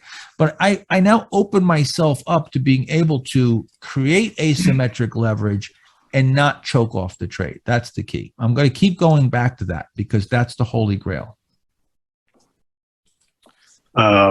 Just a quick question on that CDXS. Would that be an example of a short strip? No. CDXS would be an example of, and we got to do the math. Let's take a look. Go here, go back about 8 weeks. We'll use this low right here. That's up just about 100%. This would be a power play. So now you're not a short stroke. You can have a shorter term consolidation of 10, 12 days, 3, 4, 5, even 6 weeks, and play that. And I love to play these power plays from a cheat or low cheat area. This is my favorite setup, is to play it from a cheat.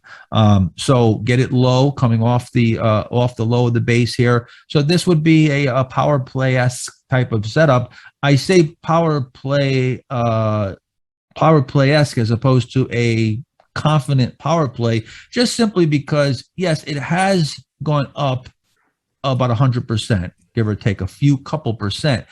It's not super powerful and explosive. Okay, something like this MARAM. Look how explosive this is. Look at the volume. Something has clearly changed here. This was a surprise. This was certainly something surprised here, and it followed through from the surprise. You got the drift, whether it's post-earnings drift, post-news drift. This is really what I'm looking for in a power play, that explosive price action. So doesn't mean that I'm going to walk away and not try to play something like a CDXS. I am, but this was going to be a little bit low, maybe lower probability for, some type of real explosive, mispriced, inefficiently priced situation that all of a sudden has this surprise and whammo, there's new news on the table. Maybe, a new drug just got better than expected FDA clearance, news on a trial. And now that really changes the potential future for this company. Or the earnings are much better than expected. They just got a new contract, a surprise contract that just wasn't expected. So I like unexplained strength myself. But anyway, that's the answer to this. This is a little power play setup. Question for David. I'm not sure if maybe even later we can have you screen share, but do you use Fidelity Pro platform is the question, and could you show us your setup? It was the question. On Fidelity Active Trader, yeah. But I don't use any of their charts. I use it to look at my positions. Dave, do you want to share your screen? You could if you want. I don't want to. I don't want to show you all my positions on my Active Trader Pro. I could do it on MarketSmith because all it is listing on Fidelity. It's just listing my positions. Okay, and really nothing else. So to see what Dave is using, we would just use Dave's MarketSmith. And the follow-up question to that is also to ask: do you have, or what is your go-to screen? What is your, top screen and criteria, for you and Mark to answer? Well, it's usually the MarketSmith Growth 250. And I go through that every week, but then I try to, like this week, go through in group order all the stocks in the database, or all the stocks. At least what I use is I go to reports and I look for it's called reports is right Daily here. Graphs. Arusha can he can find it. Yeah, Daily Graphs Company Index Print Edition. Printed product, and so it's set up the same way as it did. That's right here. When I was going through the hardcover books, and because the hardcover. Let me just interrupt 1 second. The books did not have every stock. they had basically it was a certain cutoff. This is basically giving you the printed product, right? Right, Dave? Yeah, and it's 2,000 stocks. So, and I always said, well, someone would say, well, how about some of the stocks that are outside of that? Well, if they're outside those 2,000 stocks, then they're probably not very good stocks to be listed in that printed product. So, True.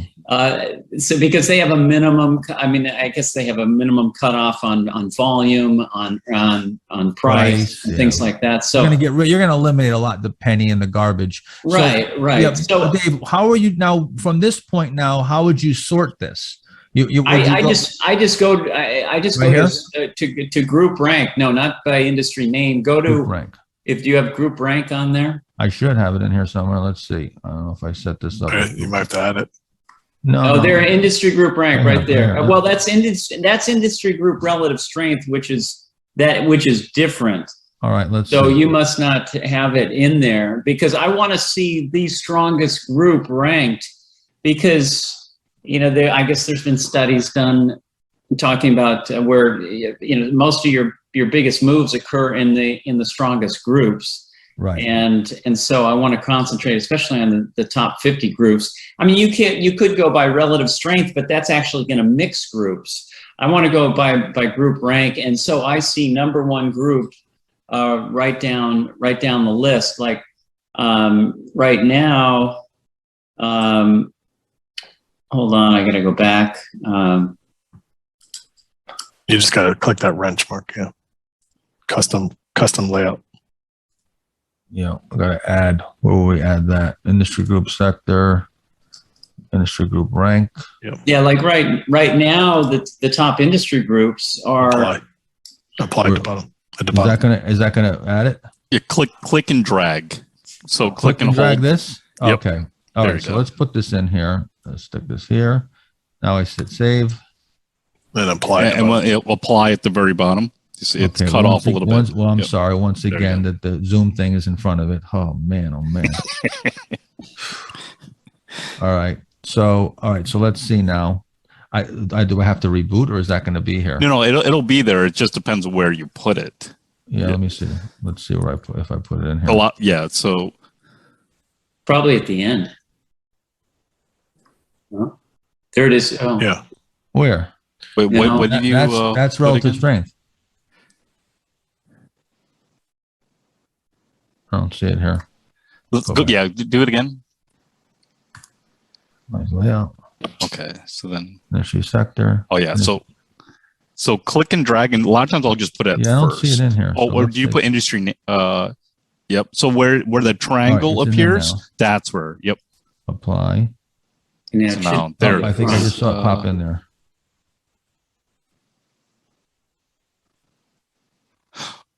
Oh wait. Oh, you're on the. Oh no, but yeah, where is it?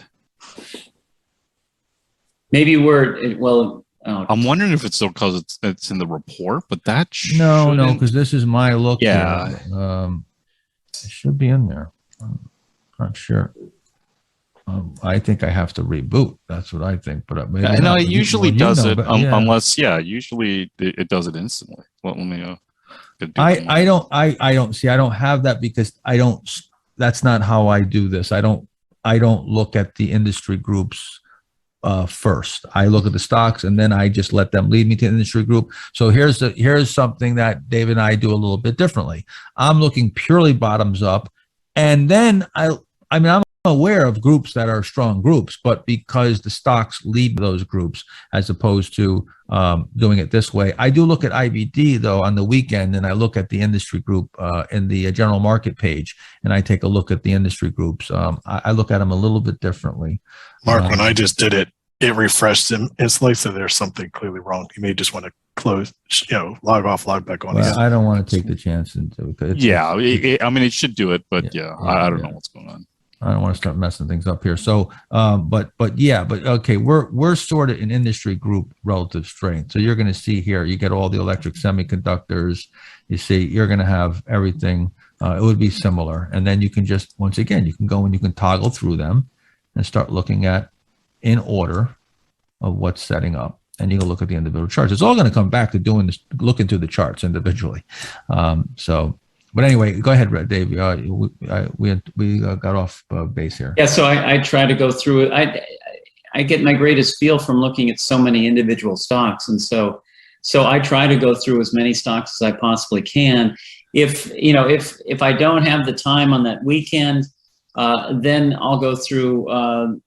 Let's see, I go through the Market Smith Growth 250. Yep. I'll go through. I'll go through Minervini Trend 1 month. Also, one thing that's very important is that I have something, you can call it anything you want. You can call it my list, but I have a list of stocks that I constantly push stocks into when I'm going through, like when I'm going through these 2,000 stocks. If I see something I like, but it might not be ready, then I push at the top of on the top of the chart. And Mark, you can see it. I guess you've got MM Select or so. Yeah, that's my list. I go in and I just push that, and it goes into that list. And so I keep that list very, very active. I go through it every week, if not a few times, or a number of times each week, to see which stocks are acting well and which stocks are, maybe they're not acting well, and I can just throw them out. So that's where I have a sort of a real active watch list. So for those of you that don't know what this is here, don't use MarketSmith, this is really a great little tool too. So as you're going through your stocks, you can, as you're toggling through, right? So you find a stock that you like, you say, oh, okay, this let's see here, LXU, this looks interesting. And now you click here, and that will actually add it to your list. So now you've just added, and then you can go back and you can bring up that list and then scroll through those. And so that will stay in that list, and you can remove from the list, but you'll instantly add. And so if you don't want to have a pen and pad and write them down, you just click here and you add to the list. Very, very simple. And this is actually a little setup here, not too bad. Yeah, Mark, I know this stock well. This is another fertilizer stock. I actually sometimes, when I go through a group and I find, I look for the strongest stocks in the group. I look for the stocks that have the best earnings, but then I go through the entire group. And sometimes you can see some really, really nice setups. I've been in, or mostly in this stock for most of the year. Yes, sometimes I'll buy a low price stock, but if the setup was so good, I bought this thing, I think at 3. Wow. 3 something, going all the way back in January. Yeah, I wouldn't go. I don't ever touch a $3 stock. Almost never. But I'm ever still in the stock, and it's setting up a really nice little cup and handle there. Yep. But it's in the right area right here. You got the little cheat. You broke out, and now we got to see, this is where the rubber meets the road. And if you can hold the breakout and then come out from here. Right. Yeah. No different. Everything's applied the same. No matter, you see, everything's the same every single time. Yeah, you can see the other tight spot was at $6 a share, $6.50 back in September, right there. Over here, yep. Yeah, and see, right look here. at the percentage moves you can get. I mean, that's a let's say 6.5 to 10. Move 50%. Yeah, a nice move. So let me just go back to, sorry to interrupt, but let me go back to MarketSmith, and I just want to show you, Dave went to the printed product list. What I like to do is just want to see stocks that are in a stage 2 uptrend. So I'm going to go down to my trend templates, run the 5-month. The 1 to 4 is nice too, because you see these are stocks that are up between 1 and 4 months. So they haven't, you could find some earlier moves if you're looking for those initial moves. 1 month, of course, is going to get you the earliest turn. But the 5-month is pretty wide here. You see 983. And then what I'll do from there is if the market's down and we're in a correction, I would sort stocks off the new high and find out what's closest to new highs. And then I just sort in relative strength. So I want to look at the strongest stocks to the weakest stocks. So I start off with 99s. I work my way down. So right here, boom, start off with 99s, and I'm just going to work my way through the list and go all the way down until I have my relative strength cut off. And then as I find something, so you see LXU, you can hit that, add it to your list. You see, if it's already in there, it'll say already in this list, so it doesn't add it twice, and just keep going. SBOW, this is how they come up. I know I don't have to worry whether they're in an uptrend or not and do that analysis. It's already done.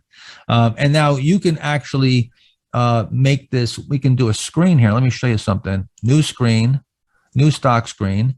So we'll just say MTP 2021, right? Okay, so save that. Now, right here, you can click right here. Right now, it's going to pull from 9,276 stocks. I can click here and go to reports, stocks, and go down to intervening trend 5-month. Select that. Now, it's pulling from 983 stocks. You've now just used the qualifier. And now you can add criteria. If you want to add criteria and maybe say, okay, we want the relative strength to only be 89 and up. So now you've added criteria. Now you've boiled it down to 500 names, right? You can go to price and volume. Say, okay, I want a stock that's off the high by no more than 20%. We have to put a minus there. Let me just make sure. Nope, have to be minus, right, Arusha? Yes, it has to be minus. Okay, so that didn't take it down by much. Nice.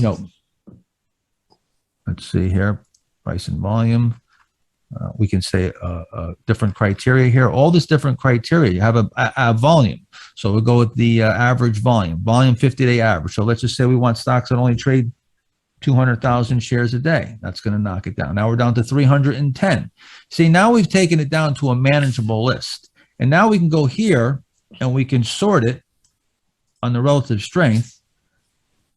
Now you're looking at stocks that are near new highs, that have a certain volume, a minimum amount of volume, that are in a stage 2 uptrend, and you sorted them. You're looking at the absolute strongest stocks first. So now you've just honed it down to looking at the absolute very best, most powerful merchandise.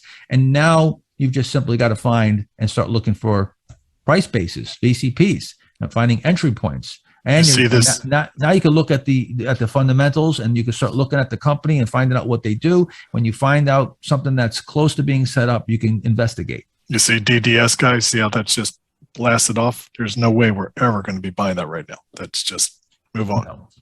No, that's extended. Hyper extended. Slightly. So now I just scroll through here, and this is where I'm going to get the majority of my ideas. Now, also, the one thing that this isn't going to get IPOs. So I have here, you see IPO raw. That just means that this is an IPO screen that is purely based on from the IPO date. So I just put in the IPO date. What I do is I over here, and again, let me just go and show you where this comes from. So go here, IPO date. So I click on here. You can actually put in here when you want to go back from the IPO. So I'm just looking at stocks that went IPO from 2020 until current. I usually go back a year or two. And this is going to give me the price above $12, relative strength rating. I just have it at 25. That's just given a cutoff, so I don't get into that absolute bottom of the barrel. But then from there, here's what's interesting about this screen. Show you. I sort it. If you come over here, I sort it an IPO date. And what's so great about this is it gives you the shortest to the longest as you screen. So if there was an IPO today, that would show up. And then if there was an IPO within 2 days, that will show up. Watch how it gets longer. As I screen, watch this. See, they'll get longer and longer. Watch. And I'm going to see every IPO now, right? And if I want to put additional criteria, that's fine. The chart's going to get longer and longer and longer until finally, I'm at a point where, it's not a new IPO anymore. And that's my cutoff. But I'm looking at every IPO. This is invaluable. I mean, it's just, if you just did this alone and just look for the IPOs and the power plays, you can make a career on this. So this is, these are my go-to screens. And everything else is sort of utilitarian, is sort of, screens that I run under certain conditions, but the bread and butter is just going to be looking in the stage 2 uptrends, looking at sorting them by relative strength, and looking at the IPOs. And from there, then it's all just roll up your sleeves, manual work. Nice thing here too is you just click right here and it goes right to the website and take you right to their website. You can start looking at, investigating a bit. Whoops, that's my Twitter page. Okay. Let's get that out. That's the, oh, by the way, I said this before, but some of you haven't heard. If you're interested in buying this cap right here, Trade Like a Champion, which was actually designed by, I had a bunch of designs and we went on Twitter and this was designed and selected by Twitter followers. The profits from this, 100% of them go to charity. They go to mercyships.org. So if you want to donate to charity, buy a cap. All right, let me see. Get rid of this. Mark, I think you should go back to the general market and then some of the stocks that we mentioned earlier, because a lot of them have really returned, have really come back in. Yeah. I mean, it's just like the Silverbow SBOW. Yep. It's back all the way down.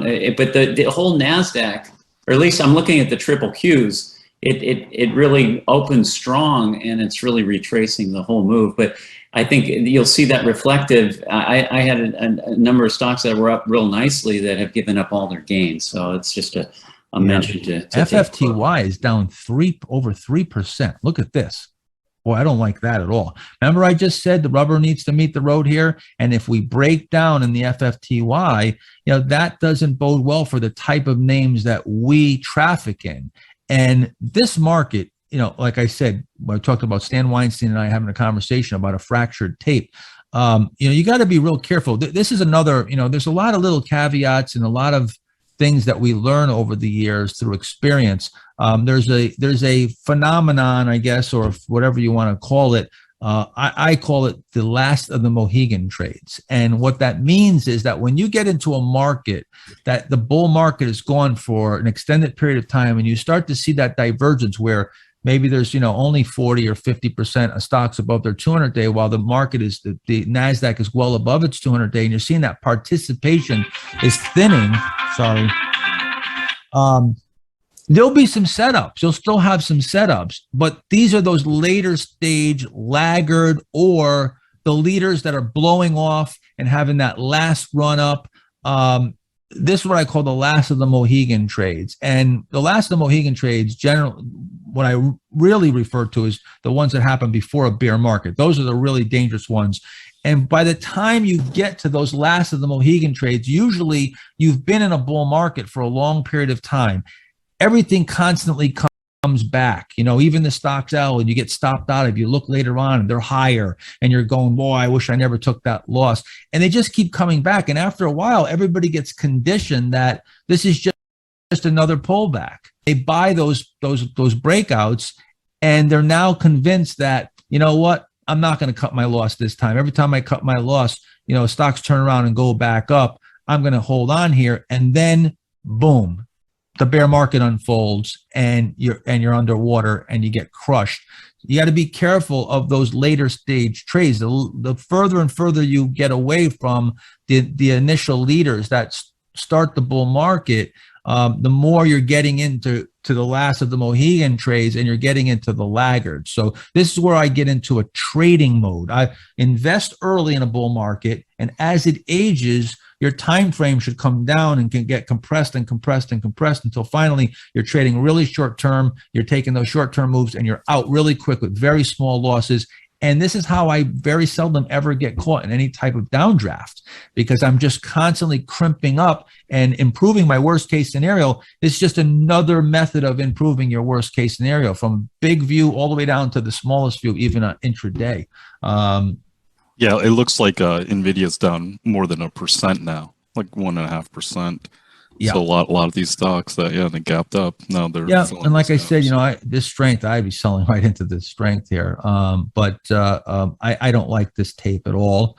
I think it's very it's a very strange market right now with the way you're getting all this bifurcation and so forth. Hey, Mark Ritchie, I haven't heard from you in a while. Are you doing anything here? You selling anything? Buying anything? You secretly making money behind the scenes and not telling us? No, I don't like the action either. I started about an hour and a half ago. Things just kind of started leaking off. But yeah, no, I mean, I got stopped on that bicycle I bought last week, that BCYC this morning. But other than that, no. A good example though. Look is at Square. Look at Square. This I knew this was one. Yeah, you nailed that one. Yeah, I know, but I should have shorted it for everybody today. We should have been on this day. This was with PayPal, with PayPal just unraveling. Yeah, it's still going down here. Good friend of mine, I was telling to get rid of their PayPal over here when it started looking like it was turning into a short, and it just unraveled. I was pretty sure Square is going to play some catch up here, looking so toppy here. This might just be the beginning of a much bigger move down for Square. I wouldn't chase it here, of course, but again, we talked about Square. Peloton also look down 7% now. TDoc off 6 change. Snaps off another 6% today. These are stocks that are looking, pretty piss poor here. But go ahead, Mark. Yeah, that was I can't remember exactly where I was going, but just pretty much confirming what David was saying. This has been a year. This is sort of like how the whole year has gone for me in some ways, really, since every time what did we nickname this? The Godfather. There's a Godfather market. There's enough stocks to they pull you back in. Yeah, there's enough stocks to keep you interested, but it's been difficult, I think, to really, at least on that more swing trading basis, to see consistent follow through in names, or you get enough breakout action like this SI was one I bought on Friday. It looked really good, and then didn't really follow through. Where normally that would give me the confidence to then get more aggressive on the heels of more setups. And I think we've seen sort of a deterioration in the quality of setups, over certainly the last few weeks.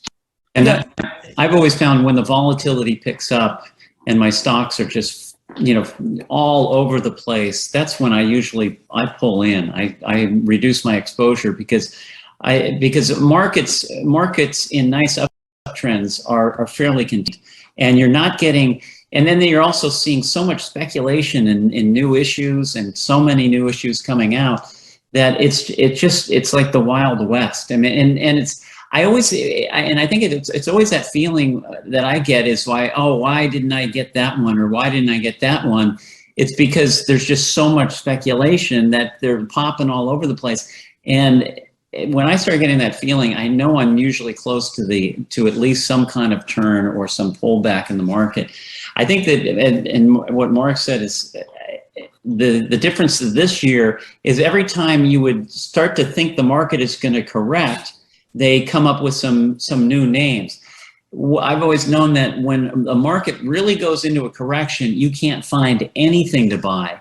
And so this is what's so interesting is, you get one sector of the market now pulling off, some of the technology and stuff pulling off, but then you've got a rotation into some of the steels and some of the cyclical type of stocks. So that's what makes this market very, very tough, is that rotation moving from one area to the next all year long. Fierce rotation. There's one thing to have the market rotate and go from, say, one group to another group, or from growth to cyclical. But when you rotate from one group back to the next, back to a different one, from growth to cyclical value, and it's every other day, it's very hard to get on to any type of trend. And that's where the best decision I made was just going short-term trading from February on, and just saying, you know what, I'm scalping everything until further notice, until the swing side really starts working. And again, the later stage we get here, the more likelihood that that's not going to happen without a good size, a decent correction first. We got to correct out some of this excess. Maybe if we get a decent correction, we really haven't had one, then we can get those more sustainable moves. Until then, it seems like it's just getting shorter and shorter. It's getting more and more difficult, and the time frame is just getting shorter and shorter. Taking a look here, this AUPH, it's down 30% today. See, this is the type of risk that's out there. There's reward, but there's also huge risk, enormous risk. You have to remember that stocks are tremendously risky. All right. The key is to manage that risk and stay away from the falling knives and the broken patterns. And if the stock doesn't break out, buying on the way up here's another example here is you see I went into a couple trades here, small, SB to OW, again, grading the trade, what the quality of the setup is. But so now I get stopped out on that. CDXS is pulling back here. I'm down a little bit on that. I'm not going to get aggressive. Why would I get aggressive here? But a lot of people, they start piling in and doubling up and trying to get their money back. And if this happens over a number of days, I'm going to get even less aggressive and more conservative and probably move to doing nothing and just watching and seeing if I can gain some traction with a little tiny buy alert list. Most of the stocks not set up well. You could very easily say, oh, well, TMST. Yeah, okay, so there's a few names. But again, these came from gaps. They're the few that were buyable without the gaps are not taken off here. I'm not getting really any traction, so I'm not going to get aggressive. Now, let's just say everything's working great. Everything's working great, and I got nice big profits on my positions or percentage-wise. Okay, then, and there's some more setups, then I might take a few more, get more aggressive, take some bigger position sizes. Another day goes by, a few days, and things are holding up. Everything's going in the right direction. I bend in that direction. So it's just how we do it. I mean, I'll literally go from trading nothing to a couple hundred shares to 50,000 share blocks, right back down to trading a couple hundred shares just to keep my finger on the pulse. Now that's how wide the range will be. And people think that I'm getting these big returns this year in the U.S. Investing Championship. I must be leveraged. Yes, there's times where I leverage, but if you were to figure out all year long my average exposure, I'm average in more cash than invested.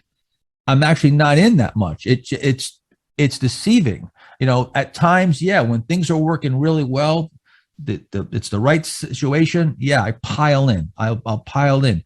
But most of the time, I'm sitting back in either cash or with smaller positions and waiting for that opportune moment. And then I move in. But on average, if you go look back my whole career, on average, I'm in 50% cash. Remember I showed you how you could be 25% invested, 75% cash, get 8% on your 25% position, do it 13 times in a year, and you're up 30%. That's, by the way, that's without compounding.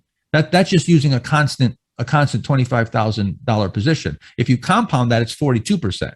So you'd be up 42% if you just found 13 trades a year, 75% cash, 25% invested, made 8% on your 25% and compounded it. You'd be up 42% a year. That's William O'Neill's return. That's what he averaged. Well, Bill O'Neill averaged about 40% a year over his 50-year career, which is unbelievable. That's the best in the business. But that's what you need to do to achieve that. The key is that all the rest of the time, those other several hundred days, you need to either break even or not lose any money, either be in cash and those 13 days got to be net profitable 13 days. Or we talked about 37 days giving you a 100% return. Yeah, that was a question actually from a lot of people. So glad you clarified that, Mark. That was the question? The straight line investing. That's not compounding. That's just using the exact original position sizing, 8% per trade, 13 times or 37 times. Yeah, where those it's numbers even that you better. saw. It's actually the return is actually better because you would compound, you would position size accordingly, but it would still only be 25% of your portfolio value. You understand? It's still 25% of your portfolio. And the return, I know another question was that 100%, 107% example that Mark showed you in mind-blowing math yesterday. That return is on the entire portfolio, not just the 25% that you're investing. That's the entire portfolio result of 107%. Just investing 25% and getting 8% on your 25%, 37 times out of in the year, that or the 2%, as we said. I'm just showing you how you could get to the 2%. It would be 2% on your portfolio. That gives you that return on the whole amount. If you started with $100,000, you would have $200,000. It wouldn't be 100% on 25% position on 25,000. Right. It wouldn't be 50,000, a $25,000 profit on 25,000. It would be $100,000 profit on the full 100,000. So, but again, this is being, see, the problem is that you sit here and you look at TMST, these stocks blasting off, and and this pressure comes on, or you look at the NASDAQ hitting new highs, and this pressure to be invested. This is the real enemy. The real enemy is that fear of missing out. FOMO is the enemy. This is what the two things that kill everybody in the market is the FOMO and the failure to cut losses on both sides, chasing them up, not cutting them on the downside and chasing them up on the upside. This is where you get trapped, where you're making mistakes on both sides. You're not cutting your risk. You're paying too much. You're buying extended stocks. And then you compound it by, not nailing down your profits, giving up your gains. You take all this, you pull it all together. It's a catastrophe. It's a catastrophe for most traders. They do well when the market's doing well, when they're turkeys in a strong wind, to borrow Bill O'Neill's phrase. They're flying when the wind's blowing, and the wind dies down and everybody comes crashing down to earth.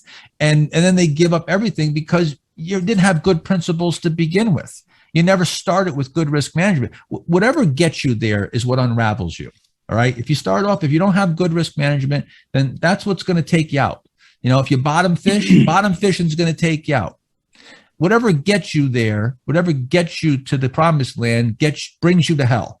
And meaning that if your edges stops and you're using tight stops, well, guess how you got to protect yourself from going to trading hell.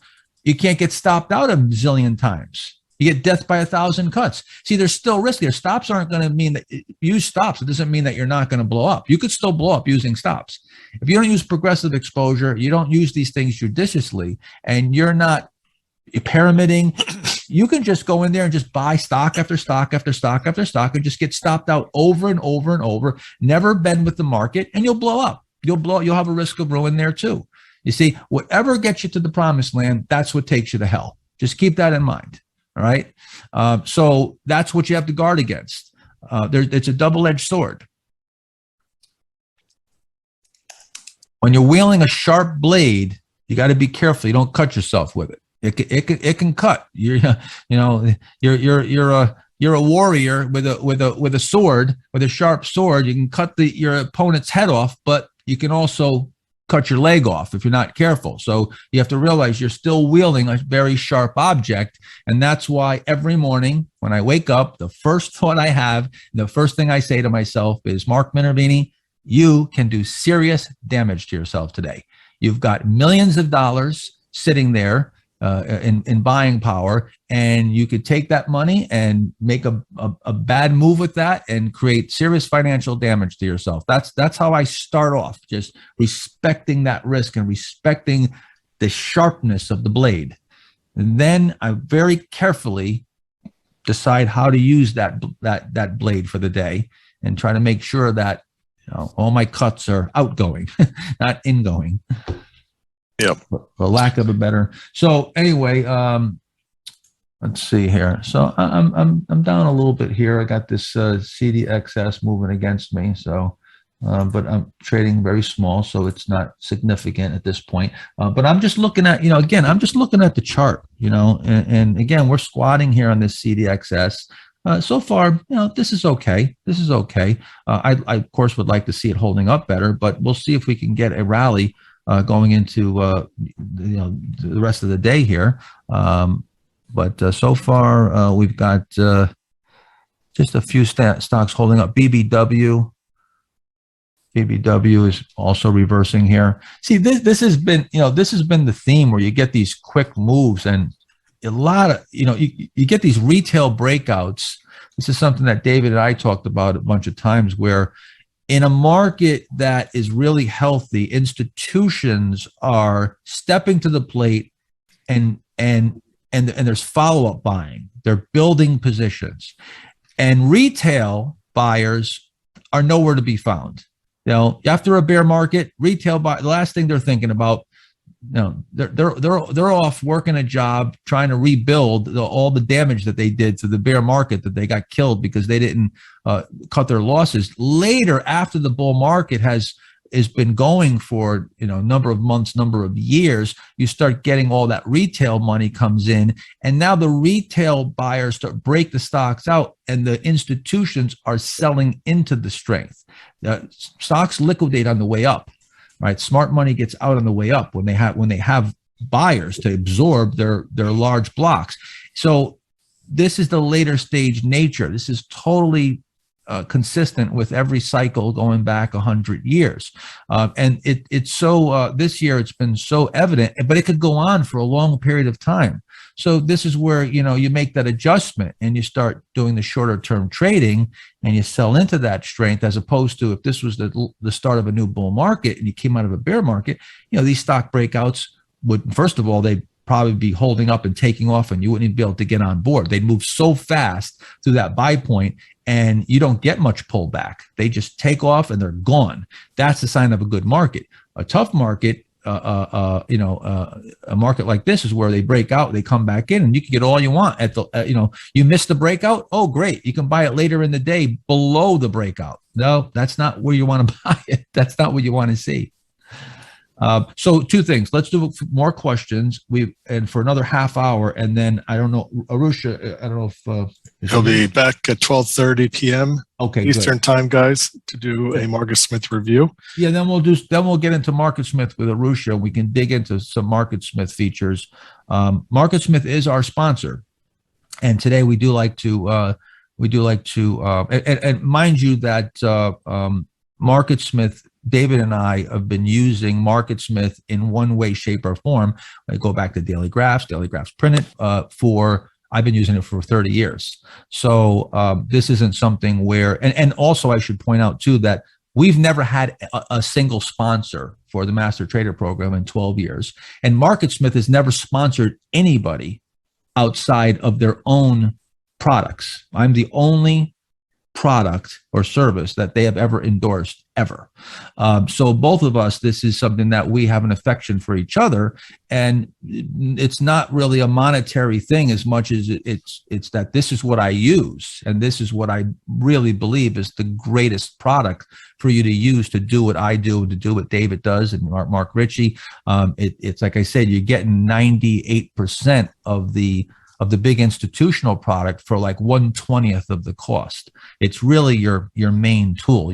All you need is, Market Smith screening and some quotes, and your maybe a news feed, and you pick your brokerage firm. You're in business. Now it's, but it's just like, all you need is a baseball bat and step up to the plate. You're a baseball player, right? You're a batter, but now you got to learn how to hit the ball, and you've got to learn how to use that simple tool. Everything, it's a simple tool. When an Olympic athlete goes on the balancing beam, it's just a 4-inch beam, 4 feet off the floor, and that's it. Okay, well, let's see what you can do with that. I'll just add to that, Mark. When I first started, I didn't even have my own Market Smith. I co-signed up with my current business partner, and he would just send me the symbols. So I didn't even look at the fundamentals the first couple of years. I was just looking at the patterns. Right. Well, and you can be, if you want to trade straight technicals, where did that get you? Where did that get you? I did well. But I was just short-term kind of trading everything. It wasn't really till later on when I was trying to figure out, well, what does make some of these, stocks? Why does this stock move bigger? And then I looked at some of our own trading, and I realized my biggest winners, when I went back, either had all the stuff that Mark, and the books weren't around yet either in the first couple of years. Mark, and I think I'd read O'Neill's book, but I didn't know some of these rules. I remember David asking me at one of the seminars, "Hey, why'd you sell this here?" It had my MVP. I was like, "David, I didn't know these rules. Teach them to me. Let me learn them." That was before they were in the Think and Trade Like a Champion too. So it was just adding more tools. The toolbox. I was saying though, to Mark's point, we're all looking at the same stuff here. I didn't even have the screens the first couple of years. Somebody else was sending them to me, and then I was just running them through my own charts and looking for the low risk entries. Yeah. And I started with Mansfield charts. You want to see something archaic, go take a look at, I mean, I had no charts in the beginning. I actually was plotting charts by hand on graph paper when I first started. And I went to Mansfield charts, which are quite hysterical. You can maybe Google that. Actually, in Stan Weinstein's book, he uses Mansfield charts. We were joking about it during the interview. And previous to the interview, we were talking a lot about some of those old school things that we used that were very archaic and difficult. But yeah, I mean, now you just, wow, the charting, everything is so amazing now. MarketSmith is just such an amazing product. It's just all inclusive. Mark, let's do some more questions. Question asking how you are handling Airbnb. Stock's down over 9% today. Yep. How do you handle a move like that? Well, here's the thing. We already sold 75% of it. So made the decision to, with this last piece, just to go for, the bigger move, and put a break-even stop. Now, again, if you were shorter term trading, you're out of this thing already.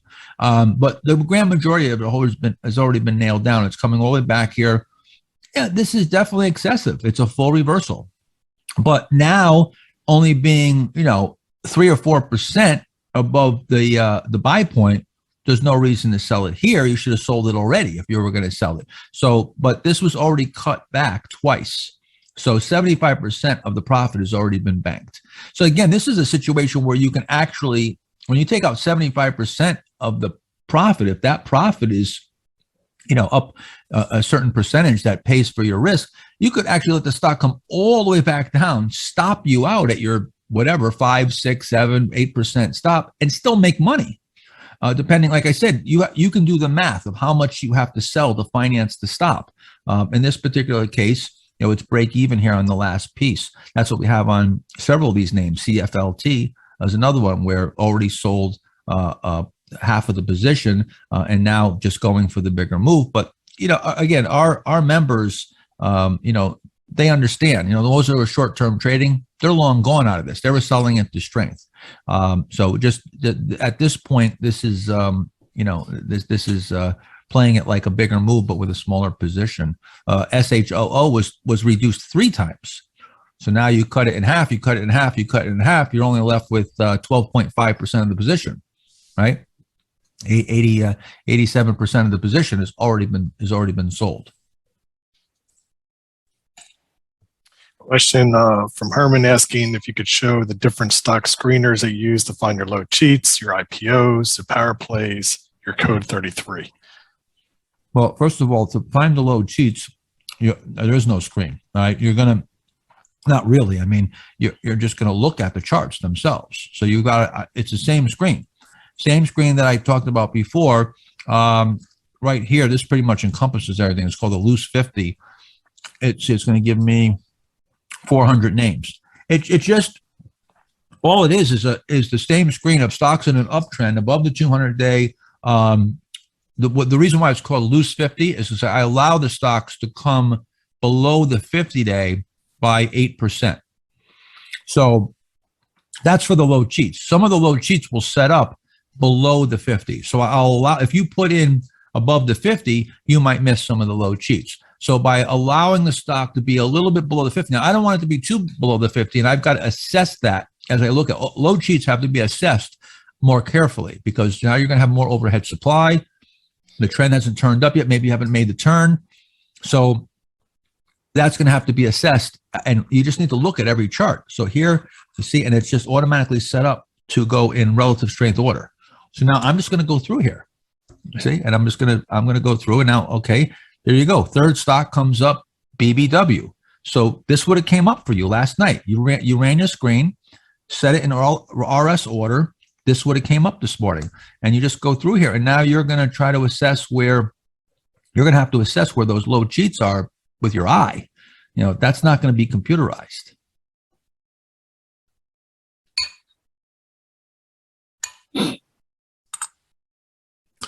Mark, another question from Fabio asking if you could go through your trading journal, maybe Mark Ritchie as well. If you could explain, what you're putting in it, how to use it, how you used it. I don't use a trading journal anymore. I have to admit that, but I did for many years. I don't use a trading journal anymore. So, and I don't know if, I don't think Mark, I don't think you use a trading journal anymore. Do you? Well, define a journal, meaning in terms of how I'm feeling and those types of things, or Yeah, actually, like journaling journaling the trade, writing down everything about that trade.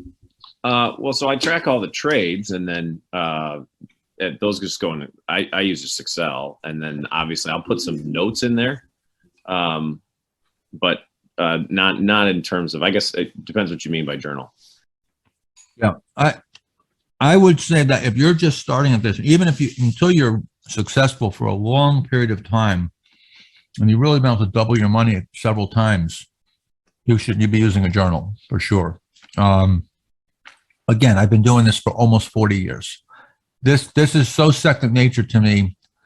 It's like it's really like, you know, riding a bike to me.